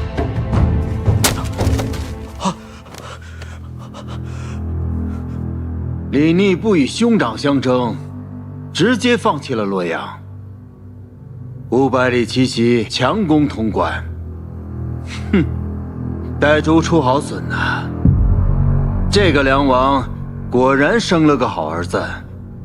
也罢，梁王的3个儿子现在已经到了左近了，他这个做父亲的在京中耽搁已久，也该给儿子们写封信了。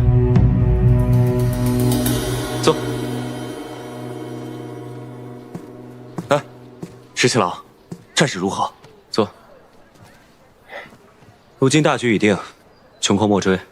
你呢？怎么样？我这个呀，皮外伤。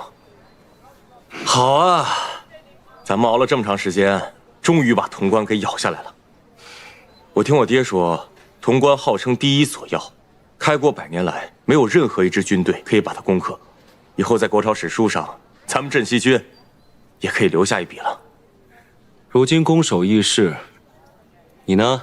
接下来应该发愁该如何守住这潼关了。石七郎，这世上哪有第2个镇西军，哪有第2个石七郎呢？那这世上也没有第2个勇猛无比的裴元了。哎，别这样说啊！但是十七郎，我有个问题，你明知道不可为，为什么还要写信给会稽王还有临淄王，让他们一起合围西长京呢？我那2位兄长啊，被我父王惯得跟倔驴一样。你呢要往西，他们就偏要往东。我不希望在当头这个时候，他们为了抢功劳，擅自出兵闯祸。当然要给他们写封信约他们合围。这样一来，他们肯定不会听我的，自然也就小小丁丁按兵不动了。所以这叫指东打西，反其道而行。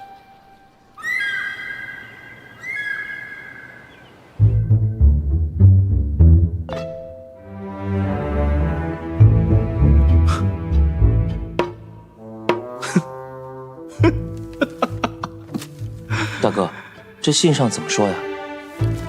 你自己看吧。李逆拿下了潼关，竟然让你我2人出兵合围西长京。大哥，他这……李逆仗着自己有攻克潼关之功，竟敢对你我兄长2人那是呼来喝去。大哥，这呼来喝去事小，只是出兵围剿西长京，此事要慎重啊！只怕他是要借我们的兵力，给他做嫁衣啊！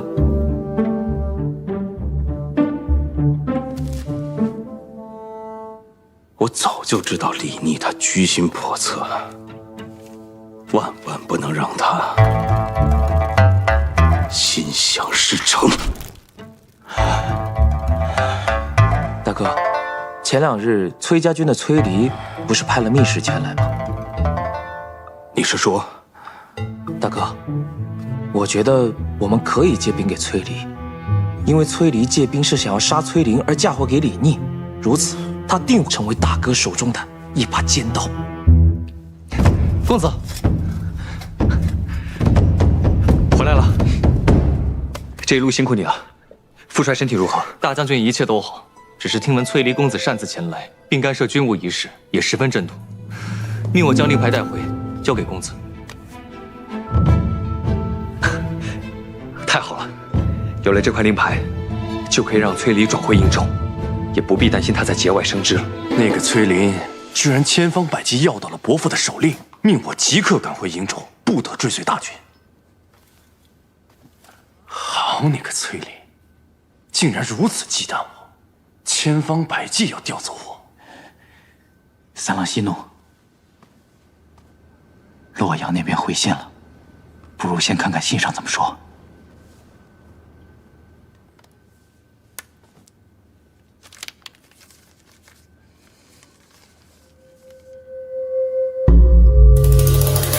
三郎，怎么说？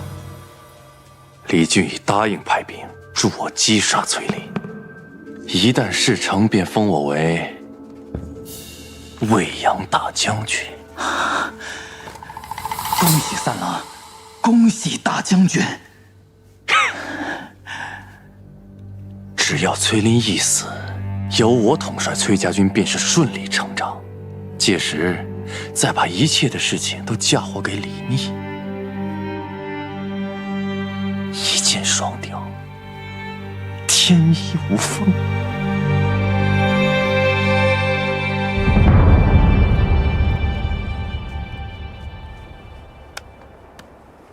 难怪攻进来这么费劲啊！你看看这城墙，再看看这两边的山势，真是一夫当关，万夫莫开呀！打下来的时候难，等到攻守易行的时候，就知道这山势雄关都是好处了。可不，牢郎关有这一半的险要，咱们也用不了这么多人守了。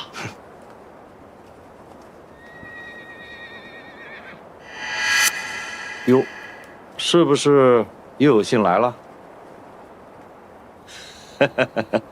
石七郎，你怕是望眼欲穿了吧？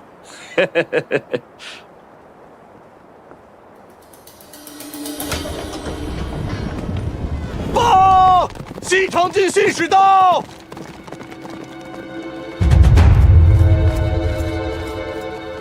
大都督命我来传令，镇西军需在3日内退出潼关。放肆！孙敬是让你来送死的吧？小裴将军，我既然敢来，那就不怕送命。哼，另有梁王手书一封，带给皇孙。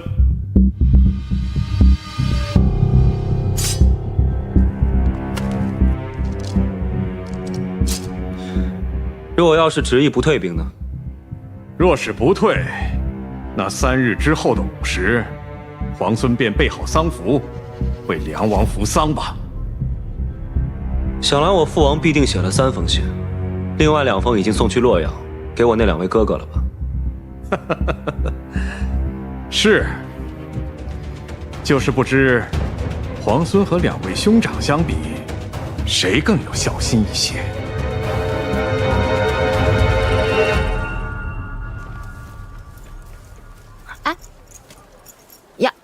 小伟，这干果你还没吃完？此物当时在东都十分盛行，人人都夸赞它好吃，进香采买的人特别多。你就是能记住这些细枝末节啊？原本呢，大家都只吃这干果果仁，校尉偏偏喜欢用它与果脯一起吃。你说这我能不牢牢记住？再说，这果仁确实香脆饱满，甚是好吃。不过，这一连数日，潼关可是1封信都没来啊！你这是在担忧某个人，还是在担忧潼关呀？小伟，我与你说正经事呢。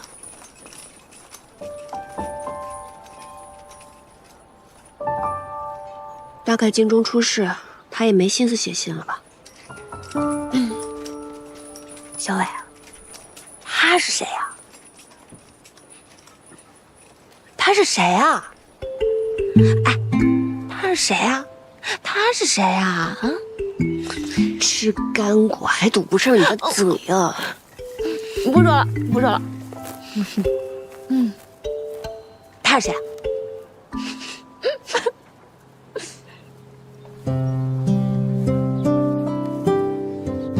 十七郎，洛阳急报，临淄王还有会稽王已经决议率军退出洛阳了。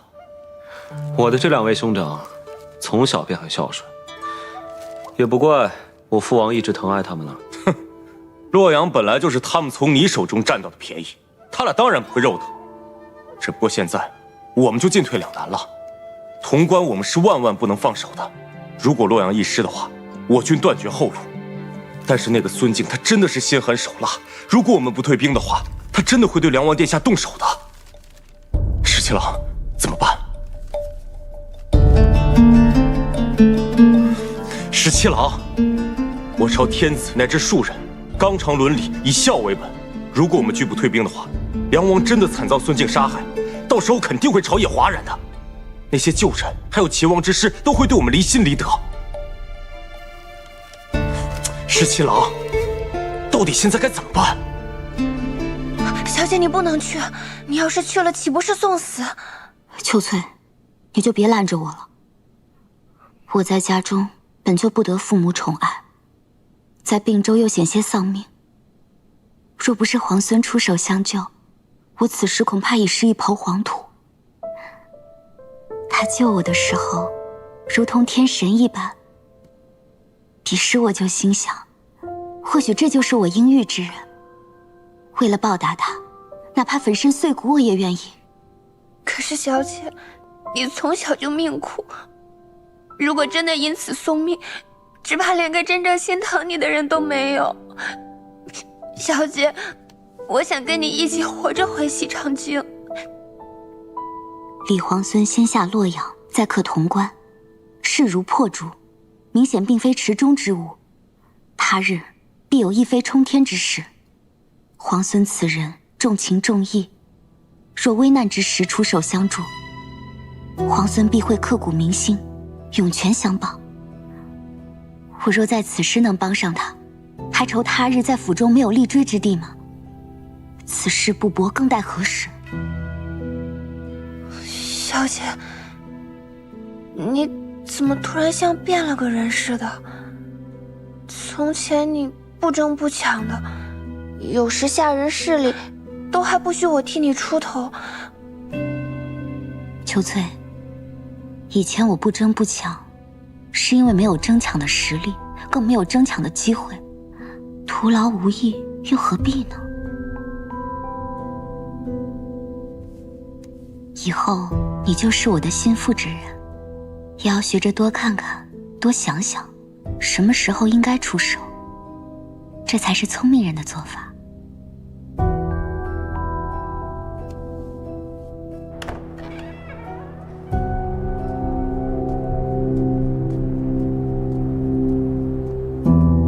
见过将军，见过小裴将军。顾小姐多礼了。婉娘有一桩机密事情，想要与将军商议。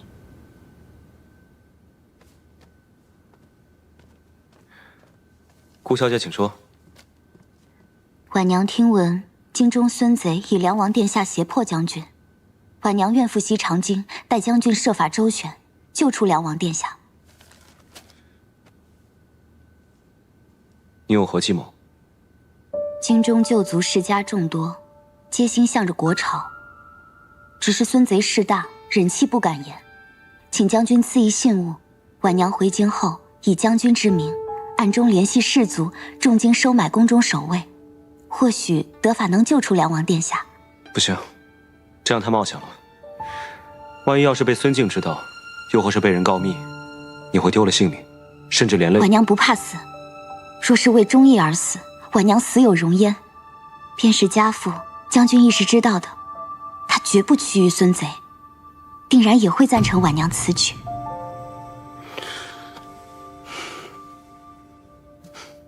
多谢顾小姐忠义之念，京中早有布置，顾小姐放心。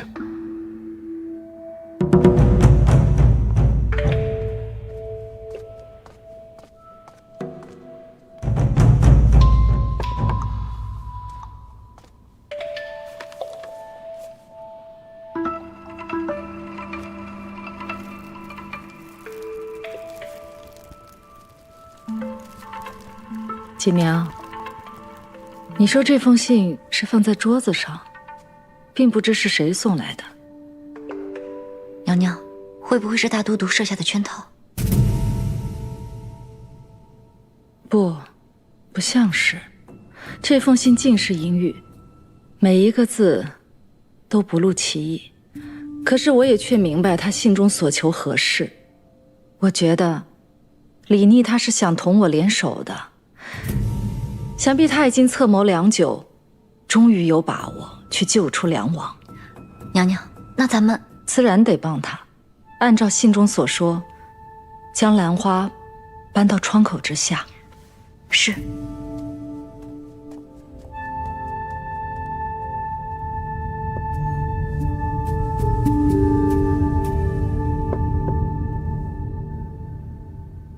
太好了，小姐，你不用冒险去西长京了。皇孙自然也有办法救出梁王殿下。皇孙虽未曾与我明言是何计策，但经此一事，我已经成了他信任之人。那小姐是打算？皇孙与那崔家军中何校尉往来颇多，似有情谊。幸好崔家军已经折返瀛州，日后相隔万里。我若是他信任之人，自然有办法使他与那何校尉渐渐疏远。如果小姐能嫁给皇孙，那可就太好了，府中就再也没人敢轻视小姐了。此时言辞尚早，不知道皇孙这次能不能救出梁王殿下？其实，能不能救出梁王殿下，对于皇孙而言，都是百利而无一害的。小姐，我不明白。如果能救出梁王殿下，那自然是皆大欢喜。皇孙日后用兵肆无忌惮。如果不能救出梁王殿下，孙贼若是杀了梁王，皇孙悲痛之余，其实也不必再投鼠忌器。哪怕朝野间对此有所议论，只要皇孙兵权在握，他日又有谁敢怪罪皇孙呢？皇孙既然喜欢聪明人，那么在他面前，我也就不必藏拙了。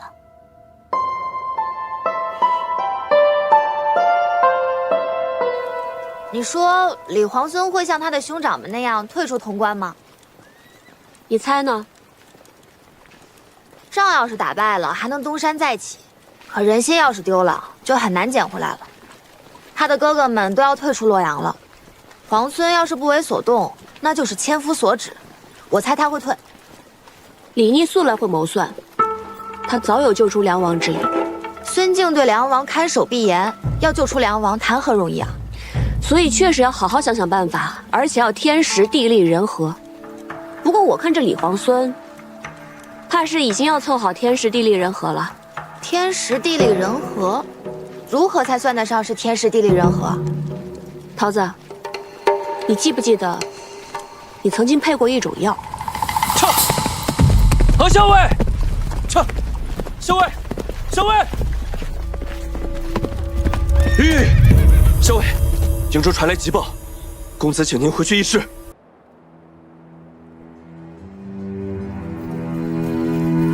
撤！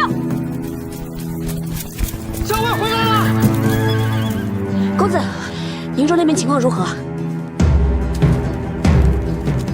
夫帅忽然病倒了，应见无误。信使呢？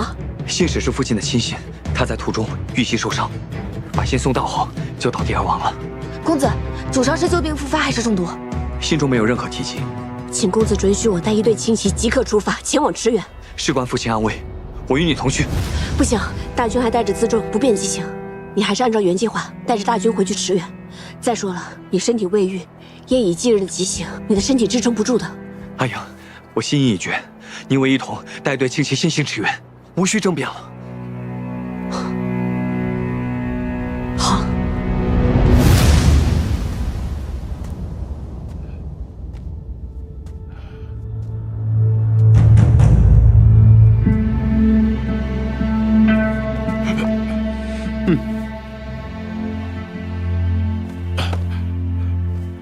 参见大都督，大都督安好。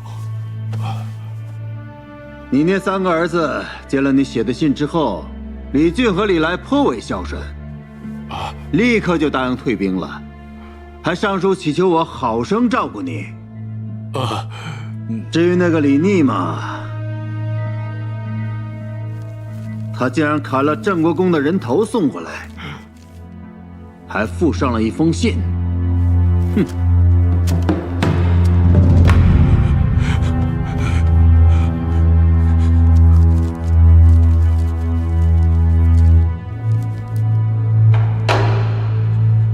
吾非嫡长，如杀父王，吾必称帝信之。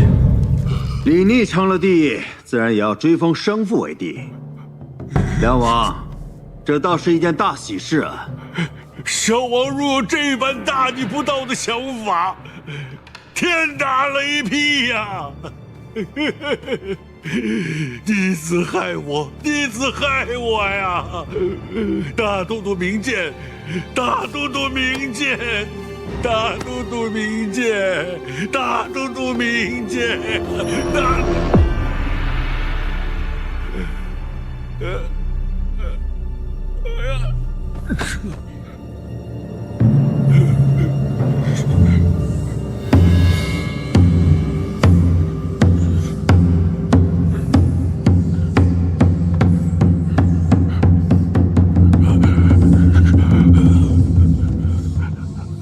把太医叫过来，看看怎么回事。是。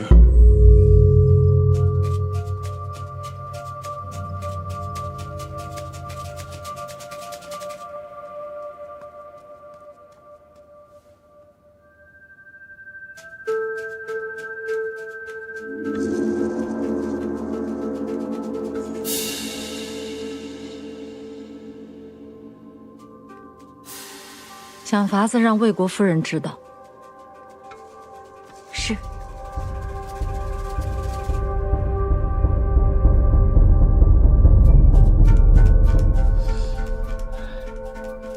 大都督，梁王素来体弱，又有心悸之症，适才急怒攻心，有卒中之兆。恐怕死兵危殆呀！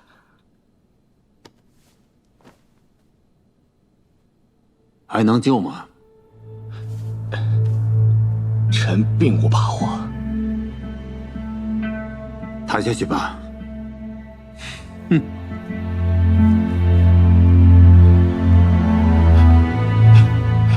轻一点，哎，千万轻一点呀，别给颠着了，颠着会断气的。十七郎，十七郎，洛阳急报。事后所探，临淄王手下的兵马有异动，一队轻骑携重弩出了洛水，不知所踪。不对，一队轻骑携着重弩，不像是离开洛阳，更像伏杀。他们想去伏击截杀谁呢？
这次可将他们一网打尽。哼，崔林，我倒要看看这次你还有没有命活着出来。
真是！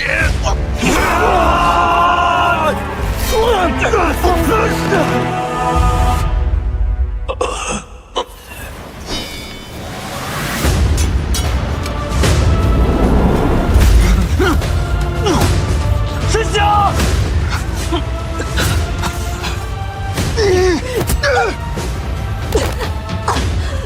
哎呀！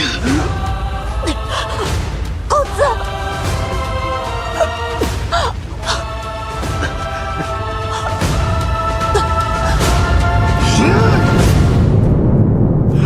哎呀！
是李逆，李逆来救人了。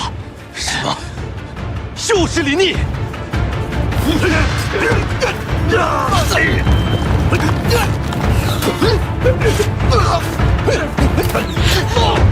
公子，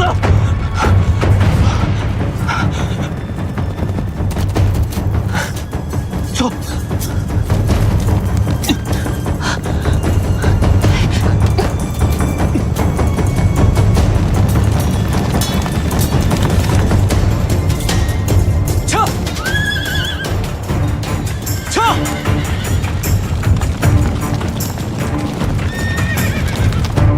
让我眼睁睁地看着崔林和何氏逃掉，镇西军可不是好招惹的。李逆所遣又都是精兵强将，咱们虽然借了些兵马，但折损过多，咱们也不好交代呀。三郎，留得青山在，不怕没柴烧啊！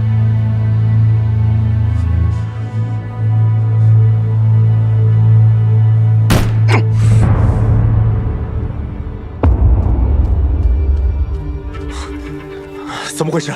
你怎么把他带回来了？快把军中医师叫来！快！啊，那你受伤了吗？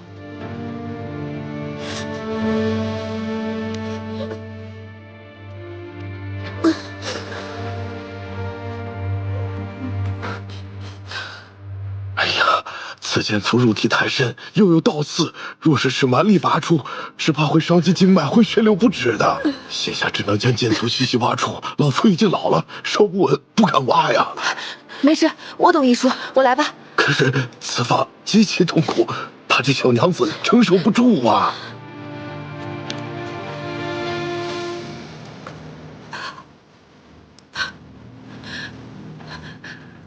阿英，医师说要将剑粗慢慢挖出，会有点疼，你可以忍吗？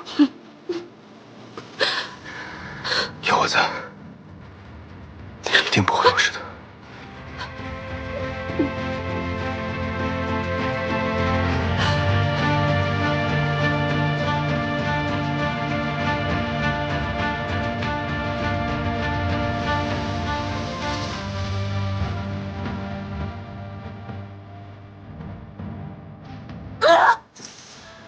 小伟，忍着点疼。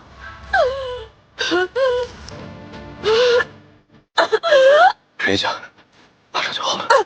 快了，快了！咬住，咬住。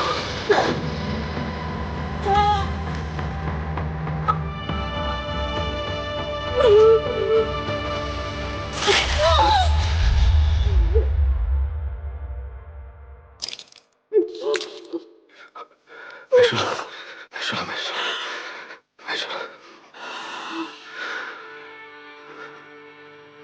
没事了。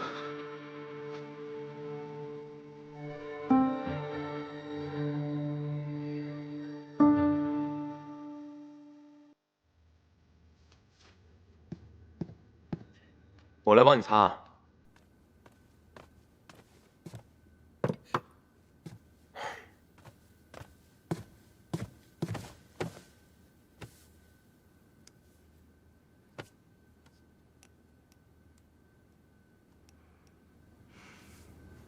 那个山谷地势险要，你知道对方藏了多少兵马？再说了，对方还带着重弩，你能全身而退，已经是上天对你最大的眷顾了。石七郎，君子不立于危墙之下。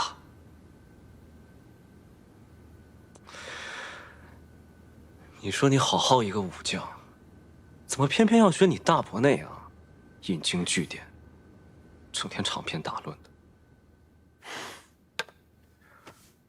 我们刚刚攻下潼关，正是谋划收复京都的重要时刻。你要是出了一点点差池，你让我们怎么办呢？再说了，那个何氏，他是崔家军中的人，你为了救他这么拼命干嘛呀？谁说我是为了何氏才去救人？你不是为……我是为了救崔公子。你觉得我信吗？我觉得你信。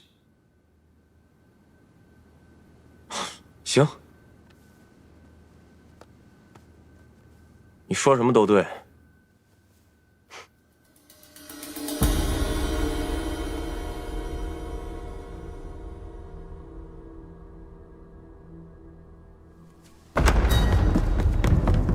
你们不是，你们谁呀？李逆竟敢杀了我弟弟！他怎么敢杀了我弟弟？我现在就杀了你，给我弟弟偿命！夫人，你儿子竟然敢杀了我弟弟！我现在就杀了你！我们的人已及时拉住魏国夫人，太医也知道怎么说。娘娘放心。大都督到。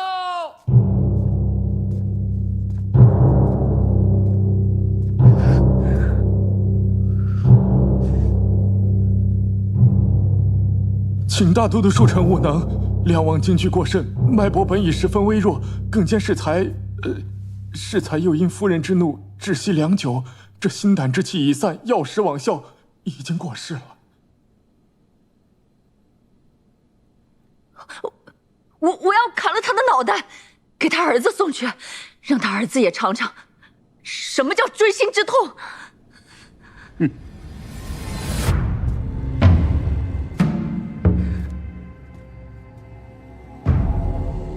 此人死不足惜，封锁消息，将那骨灰烧化，挫骨扬灰，替郑国公报仇。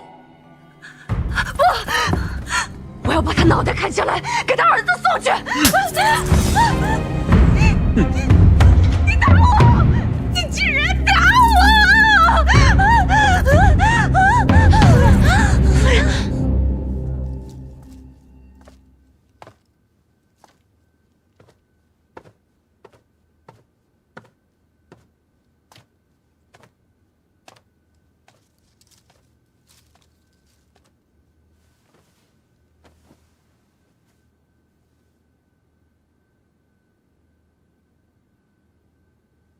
怎么了？梁王死了。什么？李逆砍了郑国公的脑袋送回来，魏国夫人一时悲痛气急，掐死了梁王。那得立马封锁这个消息，不能让李逆知道梁王已死。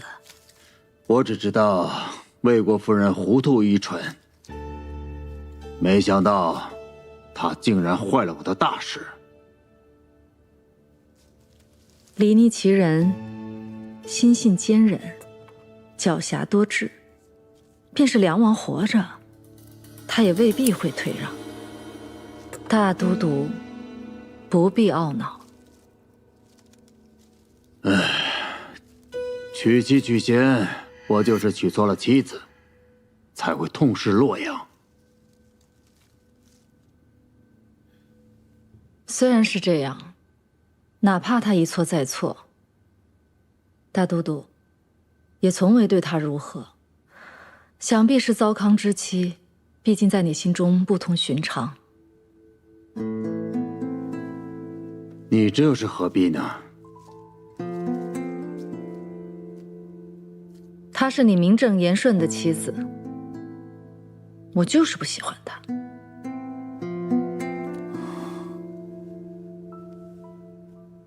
你明知道，在我心里，我的妻子只有你。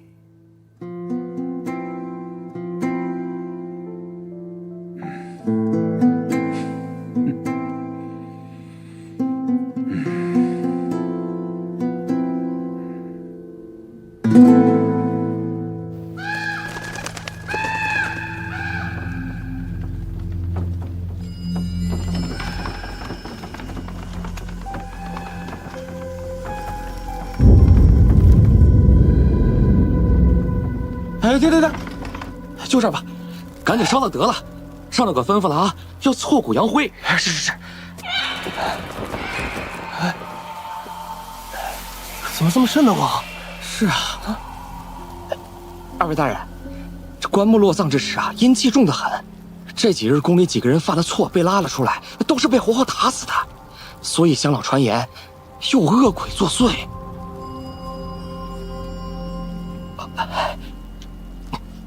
大人，今天死的这个人啊，衣着华丽，身上有好几种绸衣，还有那靴子，一看就非常有钱。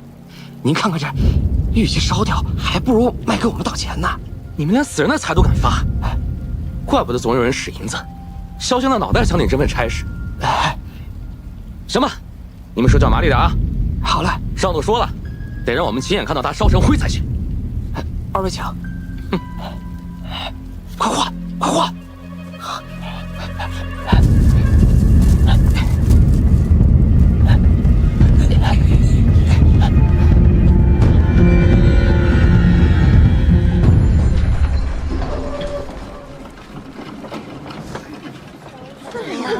快点，快点，快点，快走，快点，快走，快走！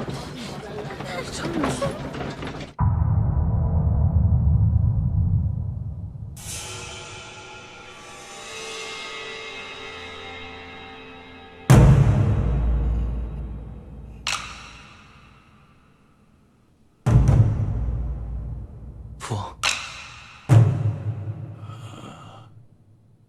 父王，你身子好些了吗？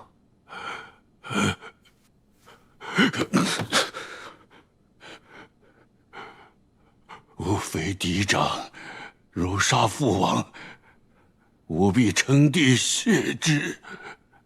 这是你写的吧？啊，是。父，不孝子，你这个不孝子，你这属实要害死为父啊！孙大都督如此凶狠，你还想当皇上？你这是要害死我！父王，那不过是为了激怒孙敬的权宜之计，为的就是要救出父王您。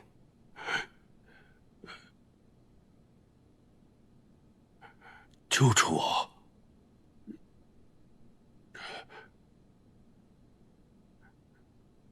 这是哪儿？这是潼关。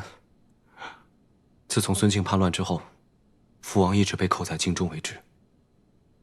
我便一直谋划如何将父王救出。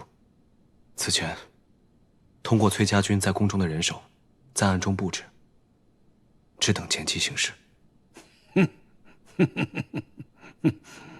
好一个见机行事！你的见机行事就是给孙敬那样一封大逆不道的信。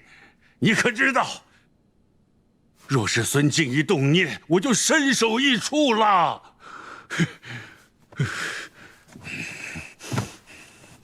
父王，我知道您看到信之后，定会勃然大怒。您向来身体不好，时常头昏，我想一气之下，您必然会昏倒。我命人用假死的药物，让父王假死骗过孙敬。等到入殓时，再李代桃僵，将父王救出。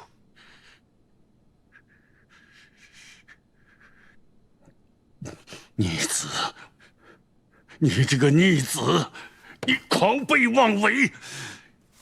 你这就是拿亲生父亲的命在做赌注，知道吗？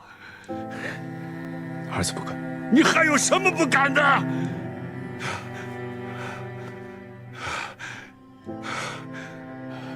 我看着你就生气。滚！快滚！是。儿臣告退。等父王消气了，儿臣再来看你。快滚！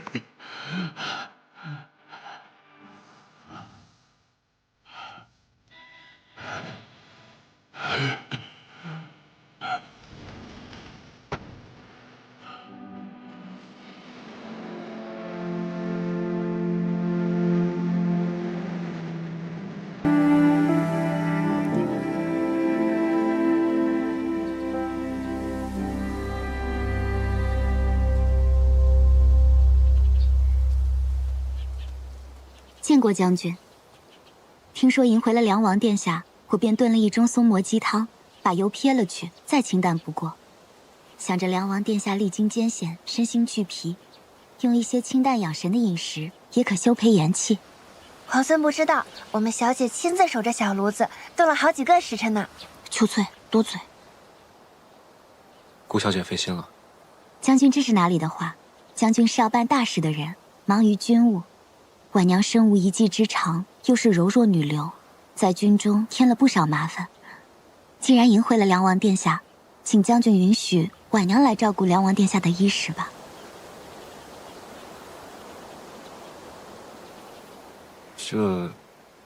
这不好劳烦顾小姐。如今父王刚被救出来，还有些心神不定，脾气也不太好。请将军不必顾虑，婉娘在家中也曾侍奉亲长，知道有恙在身，疾病苦楚，自然是会有些脾气的。请将军放心，婉娘一定能照顾好梁王殿下的。是啊，我们小姐可细心了，当时我们主公生病，都是她施及的。还请将军让婉娘略尽绵薄之力。那便有劳顾小姐了。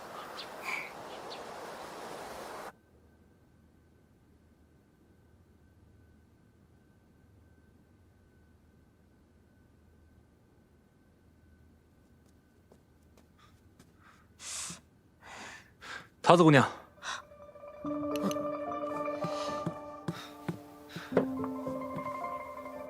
你伤好些了吗？啊，没什么大事，最多也就疼几天。哦，哎，饿了吧？吃点东西。来，好。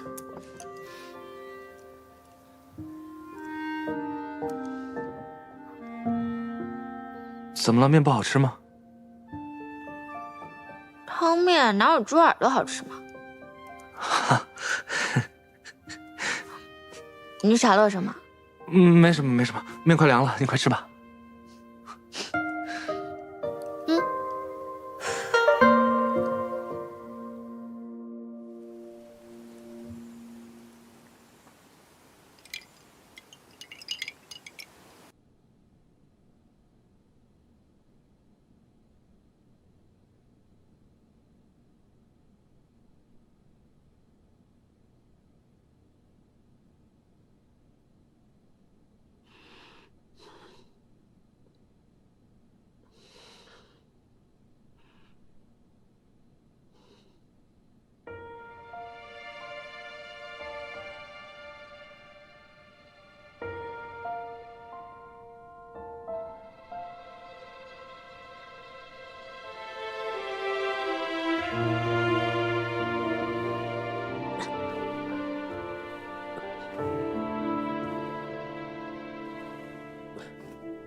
你干嘛鬼鬼祟祟的，想偷亲我？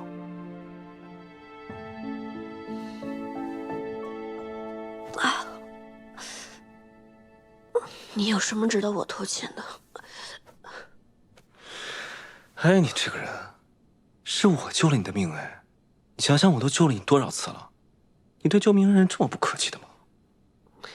皇孙放心，他日如果你有性命之忧，我一定是排除万难，披荆斩棘去救你。得君一诺，敏感五内。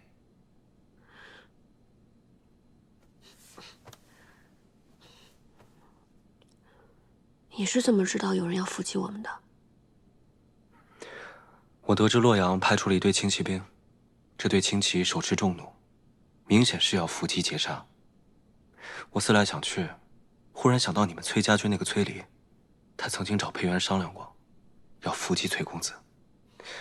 我想那个崔离未必不会跟其他人联手，对崔公子下手。对，崔离，肯定是他。也不知道他用了什么法子，竟然能让洛阳的人借兵给他。崔离既然要杀崔公子，那必然得找一个人栽赃陷害，只为凶手。我近在潼关，又是镇西军主帅，不就是最好的人选？想必他也是用了这个法子，去说服我的兄长们借兵。你的兄长，他们竟会如此行事？他们糊涂愚蠢，自然容易被人利用。这世间事不外如是。崔离不也就是你们家公子的堂兄吗？不也一样兄弟戏强？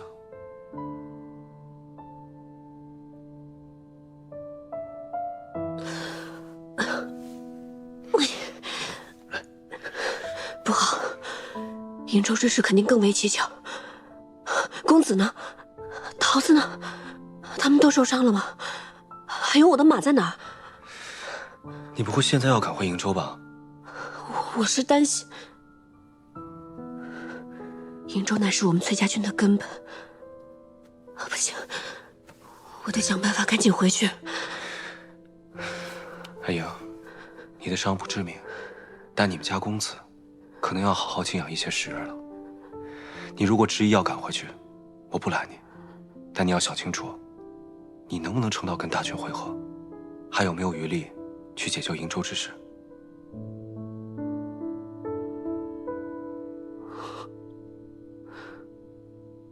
别着急，事已至此，不如我们想想，还有没有别的办法？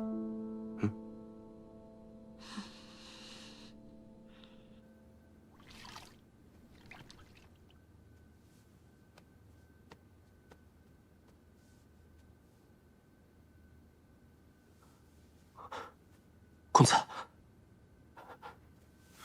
公子，你醒了。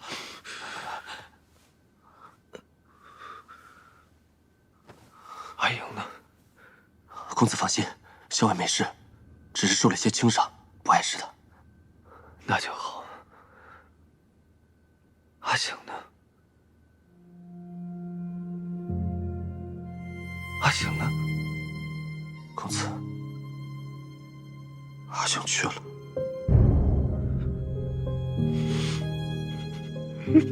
公子，你别难过，护卫公子是我们的职责。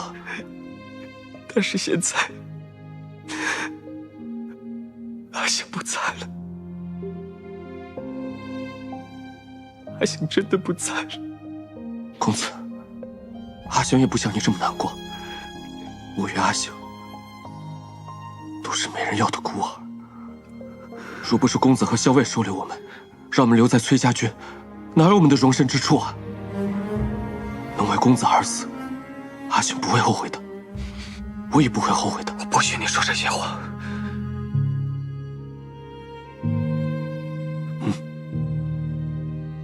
这是在什么地方？潼关，镇西军的军营，是李皇所。是他带我们回来的。李逆，公子，你先好好休养吧。刚才桃子给公子号过脉，镇西军里的医士也给公子看过了，都说公子伤势不轻，得好好静养。我不能待在这里。公子，事急从权，咱们得先养好了身体再做计较。此去瀛州还有千里之遥，若是公子不保重，那才是伤了根本，全盘皆失。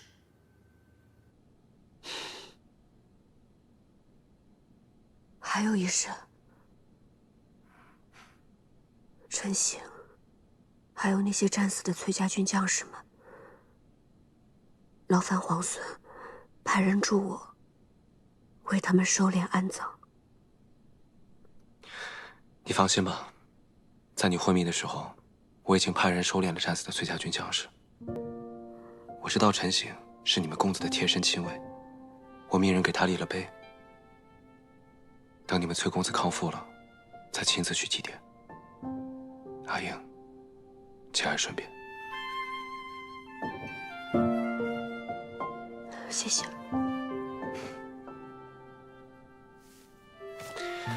好了，既然醒了，就该吃药了。桃子千叮万嘱，让我千万盯着你吃药，免得伤口化脓。好苦啊！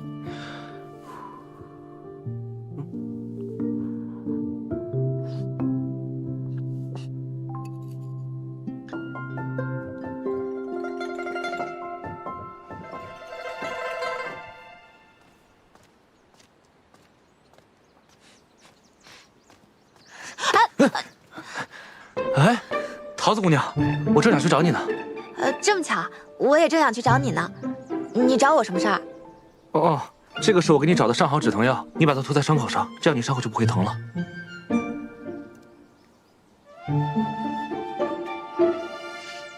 傻子，你忘了我自己就会配药啊？我当然没忘，只是我怕你如果万一没有呢？你上次不是说你伤口还要疼好几天吗？好，那我收下了，谢谢你啊。哦，你找我做什么？哦，我找你啊，是想让你帮我一个忙。你要我帮你什么忙？你尽管说，我一定帮。你们那儿有没有糖霜啊？若是有蜜糖的话，那就更好了。糖霜啊，我们这行军打仗的，厨房里怎么可能会有糖霜呢？蜜糖就更别说了。哎，你要糖霜做什么？我们家校尉从小吃了药以后啊，就不肯吃饭。这时候如果有糖霜的话，吃完药以后给他一盏糖水，他才能吃得下饭去。可是这附近也没有集市，无处去买啊。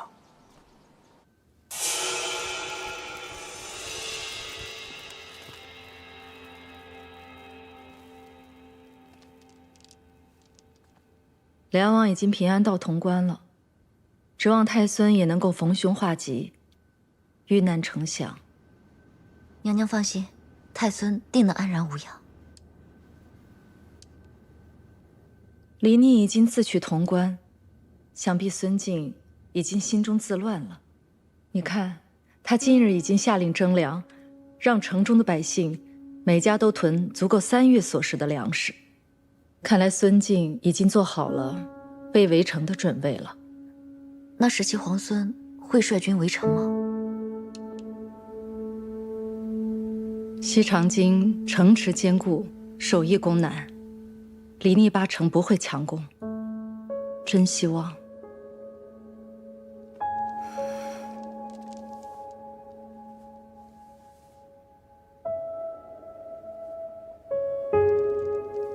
在孙敬召回征百越大军之前，李逆就能光复西长京。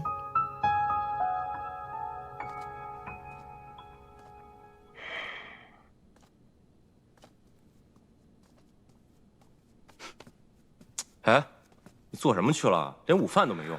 我刚去山上转了转。石七郎，你现在是镇西军的主帅，你做任何事情都不能再任意妄为了。就像这次，你不顾危险去救那个何氏，何氏狡诈多智，对崔林又是忠心耿耿，这种人迟早会成为我们的心腹大患的。我倒觉得，他对崔乙更为忠诚。你有没有觉得他跟崔公子之间十分古怪？有什么古怪的？那个何氏效忠崔林，还是效忠崔乙，都是一样，父子本来就是一体嘛。有些话我是不当讲的，但是如果我都不和你说的话，就没人和你说了。色令之婚，非君子所为。你误会了，不是你想的那样。石七郎，你看我都准备好了。回头跟你说。啊？你们去哪儿啊？不告诉你。